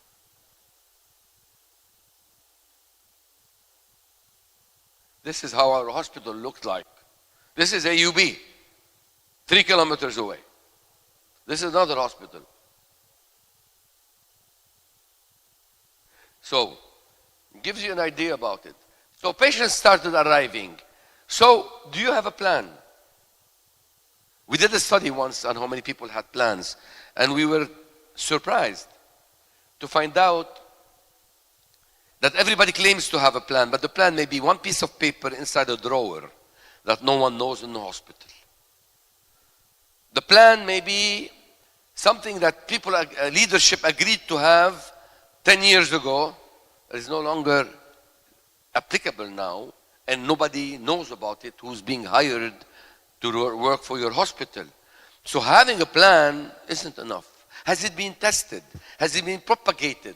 Have it been developed into tools that can be practically implemented? Have you tested your ability to really activate? Example, if I activate the mass casualty plan, have I taken into considerations that housekeeping may not have pagers, may not have cell phones and WhatsApp? How do you reach them? Who has that list? Who can reach them? You have to look at the tiny details and update. Every 6 months at the AUB, we do an update of our database for all physicians and nurses and staff.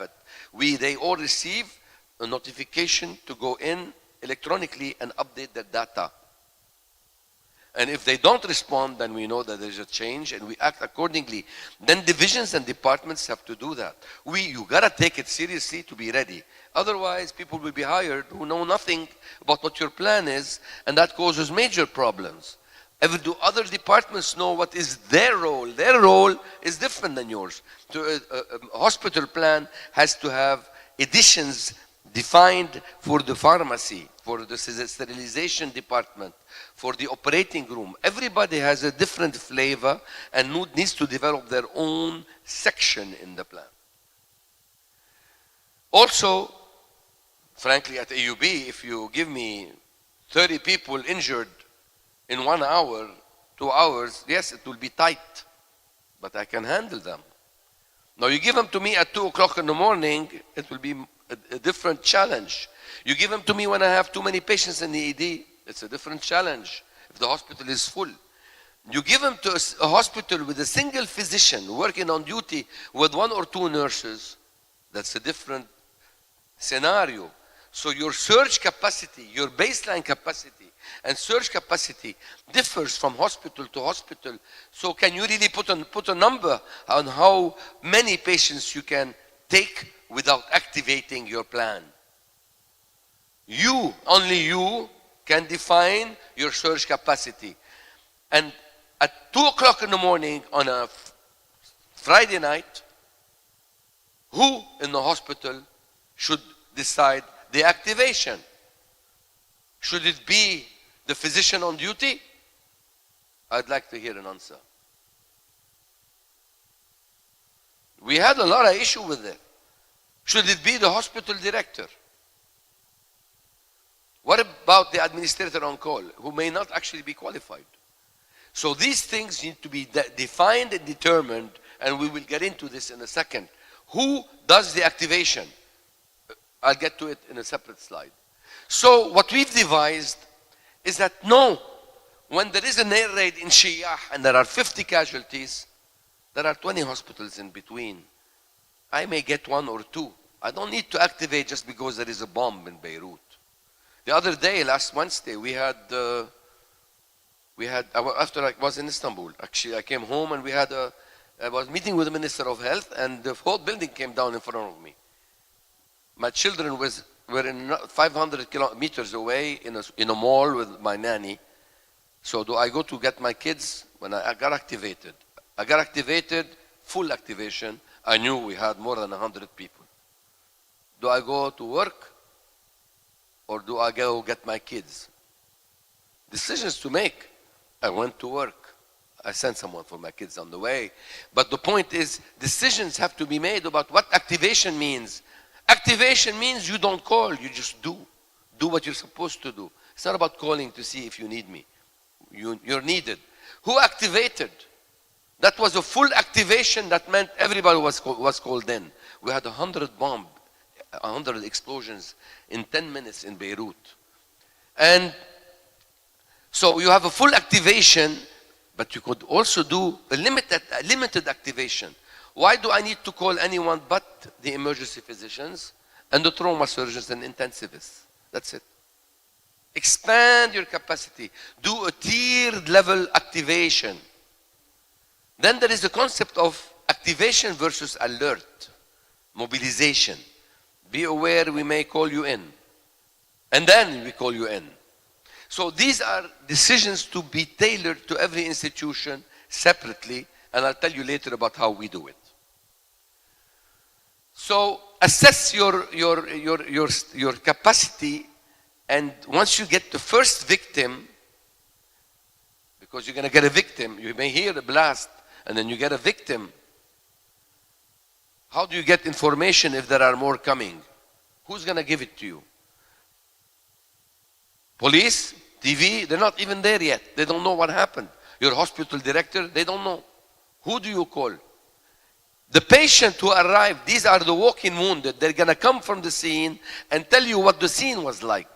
They will arrive before EMS. EMS, they need about 20 minutes to go there, get and come. Nobody will come by EMS. They come by carry themselves. They come by taxi cab. They come by on a motorcycle. They will drive themselves to you. They will give you an idea of what to expect in the field. So the moment you start getting that information, you need to make a decision. Ask the victims and their companions, and if there is an EMS coming, get an idea about what to expect.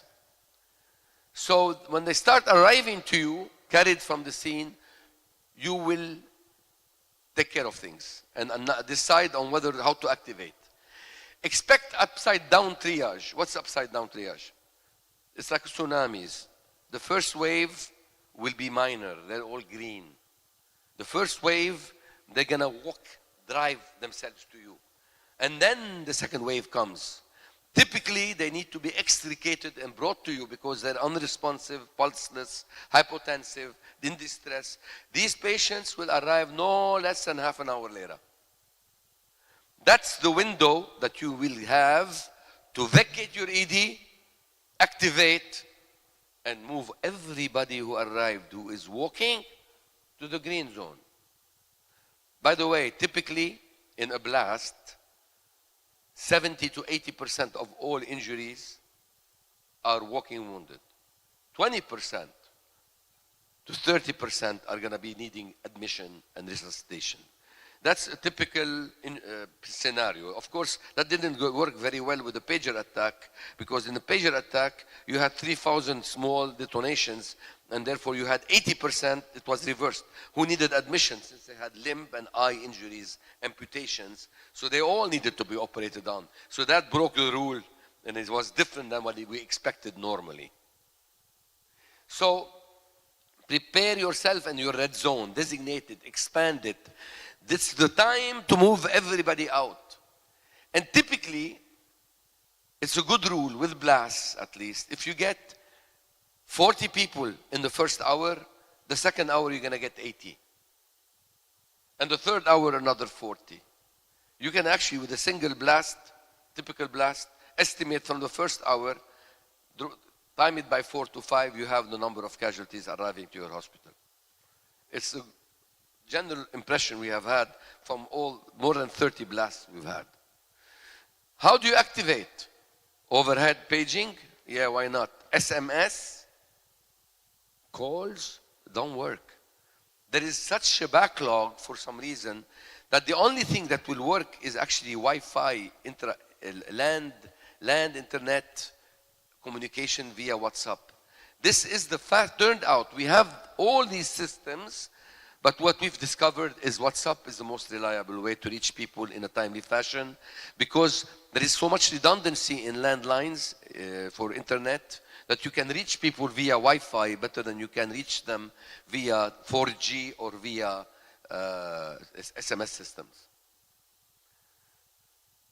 Alert is announced, automatic reinforcements called in, supply carts that are prepared from ahead of time, medication carts are brought in, lockdown, disaster mode for EPIC, we have a EHR system, and for patient clearance. Lockdown means one door in, one door out, with a secret door for staff and to hide or evacuate high-risk patients. Teach them not to call you. Can you imagine?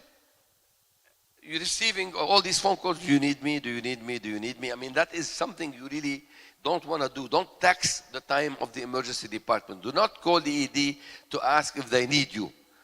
Do what you've been trained and assigned. Go to the mobilization site you're supposed to go to. Pre-identify these mobilization sites. The cafeteria building in the main hospital. We have 2 buildings. The other. Pre-identify. I want these 500 people to show up there, not in my ED. On-call people, trauma surgeons, intensivists that you are calling in, they can come to the medical staff office, and we call you from there. You don't come into the ED. You go there and we'll call you in. Does this work all the time? Not really. But that's what you're supposed to train them to do. So use your lockdown. See this gate? I mentioned it. And there is another gate outside, a large gate for the cars. When you install that gate, install it in a way that when they come in their cars, speeding and anxious and angry, they don't break through it. First of all, it's strong enough to really hit their car and stop them. But you don't want to test really crazy, distressed people. So what you do is you make it well by the road. They have to go in there, and the gate is this way. They can't make a 90-degree turn at high speed. They have to slow down. So that's one trick to make your front gate work. Everybody should know their roles. And then we deal with triage categories. We were all raised with the NATO driven criteria. Red, yellow, green, and black. But these, they work well. They work well for armies. They don't work very well in a conflict zone with militias and very angry tribal people and armed forces. Your own secret service in your own official armies, they're not very friendly when they have somebody wounded among them. They forget that you're their friend. They forget they work for you. They come in a different frame of mind. So when you're dealing with what would be black, try not to bring them to the ED. Divert them to the morgue. Divert them to another hospital. But if they do show up in your emergency department, do not say black. When a father is bringing his son with brain matter coming in his arms, and he's bringing his son to you, you don't say he's dead, take him to the morgue, or take him to the black area. No, take him to the resuscitation room, put a monitor on that patient, and pronounce the patient with the father. What's wrong with bagging them a little bit and doing a bit of CPR till you demonstrate to them that they passed away and that they've done what they needed to do so that they have a bit of closure. This is necessary for the safety of your staff, not only for moral grief, for your safety in this situation. So, also make sure you assign an incident commander among nurses and a resource commander among nurses in particular. So you have an incident commander, and then you have a resource lead. The resource lead needs to be a nurse, and another one is a physician. So they can rotate the different sections and identify what they're lacking, while the incident commander is communicating to bring in additional help with the incident commander outside the ED. This is the way it works for large hospitals. For smaller hospitals, you may have one commander for everything. It's a bit different. Tag, put colored jackets. When you have all these people coming in, you will no longer know your own staff.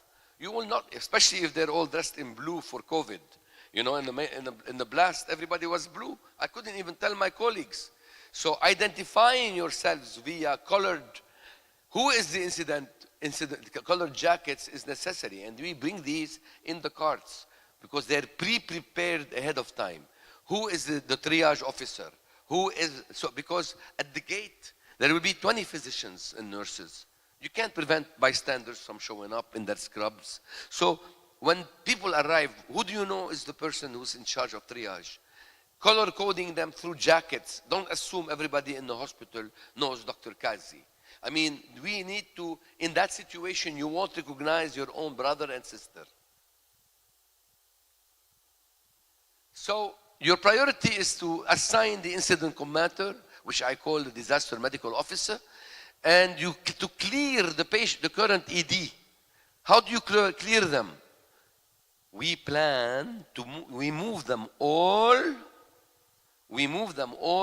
to one section, to one area, and the nurses from the floors come and the physicians come and take them.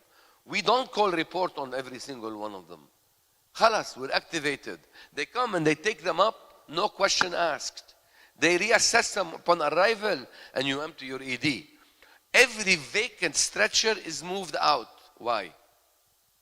Because when the ambulance comes in, people getting out of the ambulance are going to take the patient in their stretcher and bully into your ED. That means external people are going to be inside your emergency department, right? Now you get them out. Can you? So how do you avoid internal crowd control, internal crowding?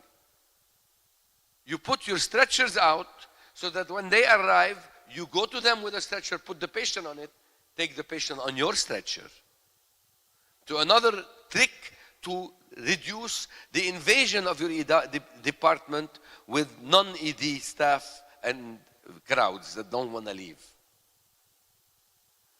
Do not provide any first aid at triage. Your job at triage is to assess red, yellow, green. That's what you do. Red, yellow, green. That's it. And mark the patient with pre-made labels. We have hundreds of them available in the carts. Every one of them with a fake name. You will take care of who that is later. Everybody is already in the system. Otherwise, you cannot register them. You don't have the time to register them. All our patients, right now, we have 500 pre-registered people in our hospital who are waiting to happen. So you pre-register your patients. What's a human torpedo? I mentioned it to you. They come out and they're all angry.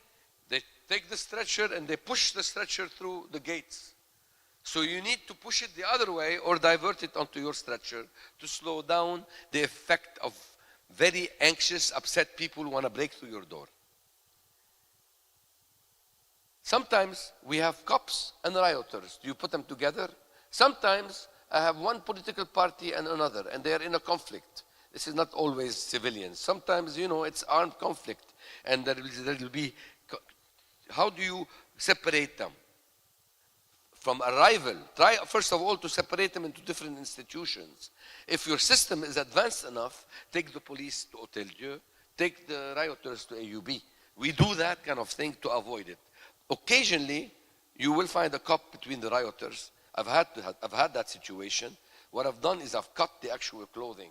You know, I could go to jail for that, for the cops. So I actually cut their clothing, hide their clothing, and keep it quiet so we can avoid having internal problems. Zero tolerance for non-medical questions. This is not the time when somebody is going to look at the patient and say, who shot you? Who do you think put that bomb? What do you think? Nobody is allowed to talk about non-medical questions. Zero tolerance. You will have problems. And no media. Our job is not to talk to the media. Plus, secure, because the media will never be happy. The media wants to say, there is chaos at AUB. Oh, it's so bad. No, if they're going to say all is under control, that doesn't sell very well. You know, they're going to say that they're there and it's bad. So don't talk to them. It's simple. The hospital director can handle that. There is a media office. Do not, and train your residents not to go on social media and try to tell everybody about what a great person they are. This is not the time, because we've had those kind of leakages. It is not time to really compromise the safety of people or what is said on TV or social media. Very important to control that. It can compromise the safety of your staff. How do you secure your perimeter? Many of you have countries where everything is very, very stable and you can have enough security and people are afraid to invade. But that's not the case in Lebanon, in Iraq, or in Syria. You know, what do? I usually go outside and look at the angriest person in front of the gate and I hold them and I say, typically they're wearing a suit like me and there is a little bump over here. So I put my hand and say, I need your help. Who's in charge here? They know you're the doctor in charge. You're coming out. Who's in charge here? If it's not him, he's going to point to who it is.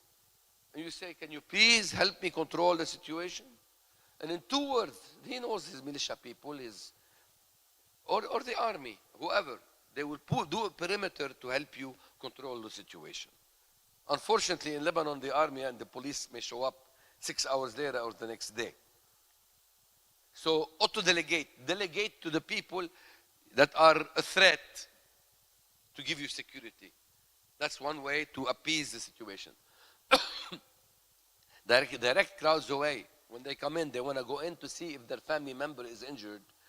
Post a list on the other building away which says who is injured and who's not. They will walk away and they go somewhere else.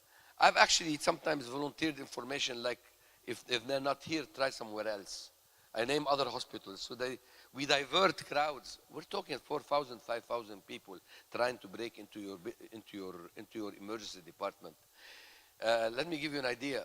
In glass, you're going to get a lot of crowds. In street fighting, you have less crowds.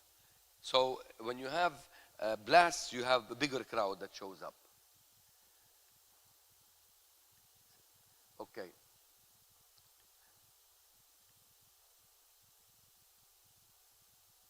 So expect redundancy. Finally, accept substandard of care.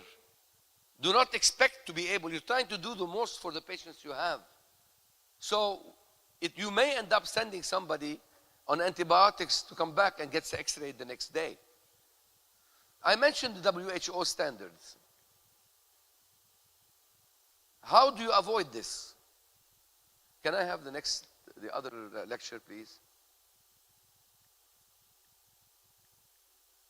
This is the pager attack, in case people wanna. If you Focus remember, on the man in the checked shirt. In a moment, he's on the floor, wounded in the mid. this was the pager attack. This was the actual crowd in front of our emergency department during that. Debriefing. Next day, bring everybody in. Talk about what happened. Talk about the problems you have. Collect the data on that. People need to talk about what they went through and what they experienced, because you're going to be experiencing and delivering substandard care. Okay. Can I have the next slides, please?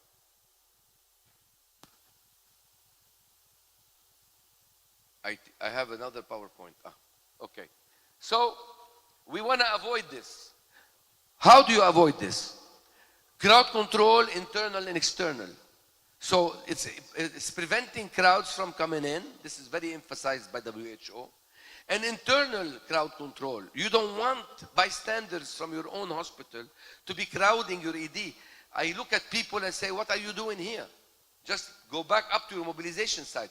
Reduce it. Vacate the ED in 3 steps. Stretchers outside, ED buffer zone, where I said you take everybody, you designate an area where the staff from the hospital comes and takes all the patients that were waiting for their workup to go up. And you designate areas outside the ED to take care of your yellow patients. Patients who are not going to potentially deteriorate, extremity injuries that need admission, injuries that you've stabilized and you know that they're not going to deteriorate in the next few hours. These patients can go up to the yellow zone. Patients who are terminal, that are going to die anyway, blue patients, palliative care patients, you can take them up. These areas can be pre-designated and you can empty your ED that way. Greens are all taken away from the ED. 5th floor, pediatric ambulatory care area, pre-designated ahead of time next to your ED, but not in the ED. Color jackets. The WHO talks about a red button. How do you activate? You push a red button. I mean, that's superficial. Who should be really making the alert? In our ED, for the first level, the tier 2, where we call people who are just the on-call specialists, the trauma team, and our own staff, our own ED, that's the level 2. When we do that, that's an alert. There is no mobilization. You either do or you don't. We do, and it's the emergency department attending on duty who can do that. They can consult with the chair of the department, but they have the authority to activate a level 2. A level 1 is activated by the hospital director in consultation with the chair of the department, because that involves many, many more other people. Pre-plan your space utilization, like I mentioned, decide where people will go, expand space. You don't want patients in the nursing station, on top of the nursing station. You want space. So greens out, 70 to 80%, I said, are going to be greens. Leave them out in the hallway. Leave them in the parking lot. You can get to them. And do a step 2 triage assessment of all these patients to make sure that there are no missed injuries that needed and warrant them being moved to a different category. So WHO does not want yellow. WHO wants red versus green. At AUB, we're still doing yellow. But they are actually training people, if you walk, you're green. If you are unconscious, in distress, unable to maintain posture, that means you're not perfusing properly, or you're not maintaining properly, brain injury, torso injury, hemodynamic compromise, you're red. So everybody goes red. There is no yellow. The yellow comes in the step 2 triage, where via a rotation of a team that goes from patient to patient, or from a pit situation where everybody comes in, is evaluated and triaged a second time. This is a step 2 triage. That's when you decide who's yellow, who's blue, and who's really red. WHO does not have a resuscitation room as a red zone. All your ED becomes red. Now, monitored, not monitored, these are internal things to plan for. And that's where the crux of the situation comes in. We're doing research right now at AUB to further analyze this and to decide on how to address this issue. Dr. Kazi, I'm Done. sorry. Done. We have no time because the next session will I'm be started ready. for that time. Done. Maybe Thank you. last 5 sentences for the audience or maybe contributions from the Thank you. us. Then also maybe you can give some. Anybody who wants to have questions or at the end? Any questions? You know, Dr. Kazi is a very expert in mass casualty, also very interested in the emergency department triage, right? Yeah, we are very interested in the triage. Please.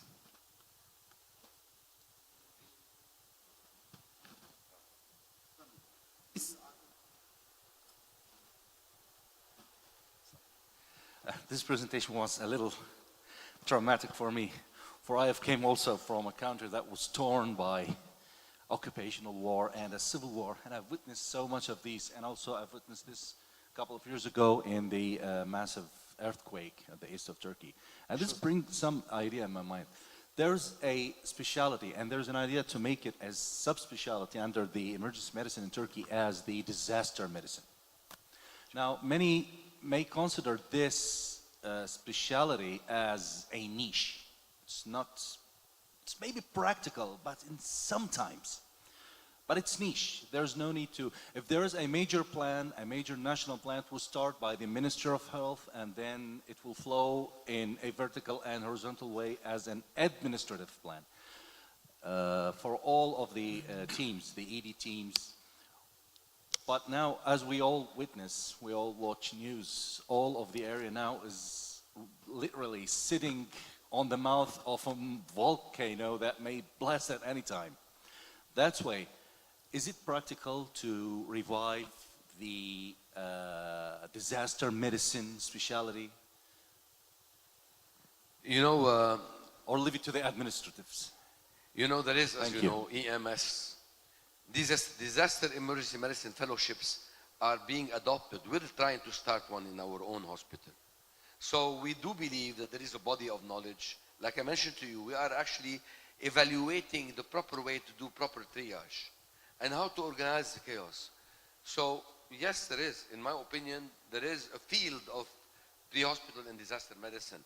Of course, you know, having responded to floods, to earthquakes, I have. Los Angeles earthquake, published on them. Hutu Tutsi, I was there also. It's a different flavor. Conflict medicine is a bit different than what I've just described also, because air raids are different than street fights, and street fights are different than car blasts. So this kind of training up chemical attacks can be totally different. They may not even have a blast. So I mean, so these things have to be, of course, organized. Certainly, I believe that Turkey has a major role to play in this. Iraq has a major role to play. I've seen the videos. I mean, didn't you need some of this training? But this, we didn't get here like this. We got here for 50 years of war. People before were coming in as residents. They would respond and then become plastic surgeons or graduate and never do it again. We stay in the ED.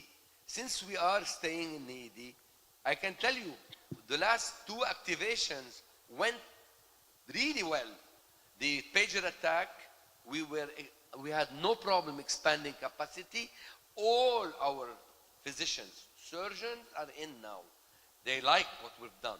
The surgeons are in, they're publishing with us. It's not like, you know, you have to also respect and try to collaborate in partnership.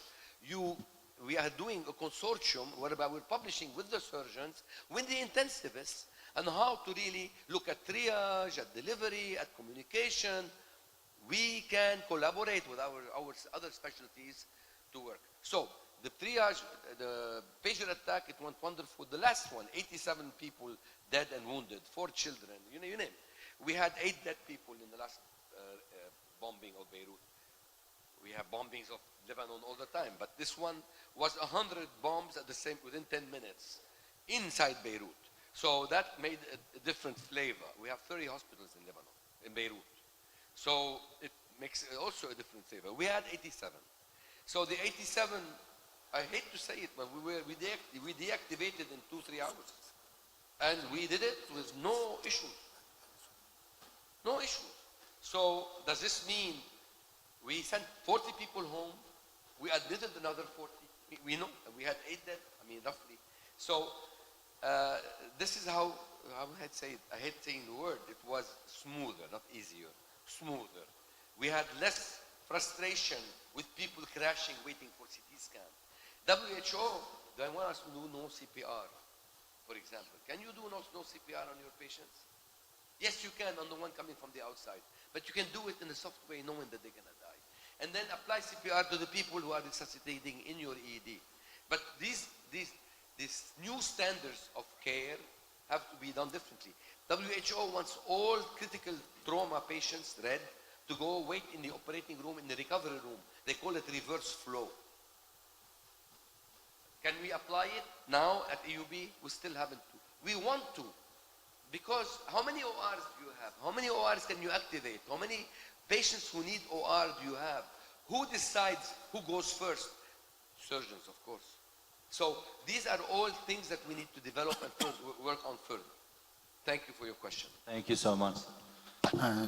One question from me, last question, I think. I'm here for if you have more questions. Thank you. I think every disaster are unpredictable, but the explosion in the port is really different disaster, and also the pager explosion, mobile phone explosion. So security is really important. Do you think, did you success to secure the area in your hospital with your team? During the pager attack? Yes, and also the port explosion. Yes. In the pager attack, first of all, we have 30 security personnel. We have all the gates, right? But yet, you know, it is, I cannot describe to you the anger level and the, you know, at the end of the day, the pager attack, they were militias.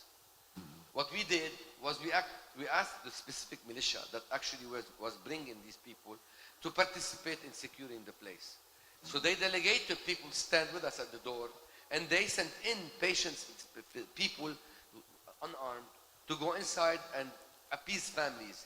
We created family rooms in different areas in the hospital so that we could control that crowd from going in. They want to go in and see their patient. But you know, you can do this in a way that does not cause confrontation to some extent if you have enough people. Remember, you may not have enough stretcher bearers. Remember that patient identification is very difficult in those situations. So having a family member with the patient, unlike what the WHO says, is actually perhaps useful to us. Do we have enough stretcher bearers, people to carry around patients for 700 casualties? For 200 casualties? Do I have 200 orderlies willing to stay and move patients? Is it not nice to have a family member? One. Identification. How do you make sure you're doing the right thing to the right patients? Because when you're moving patients around, it causes also a risk of making errors in who is what. These are things that came up, and we also are publishing on in the future. Thank you. And do not forget to scan your QR codes. Kare kodları okutmayı unutmayalım. Thank you very much, Dr. Professor Kazi, for your great presentation, tantalizing presentations. Maybe I would like to end up this session at that moment because we have got some time for this one. But no, Kazi? Oh, you want to talk more? Yes? No. We are closing the section.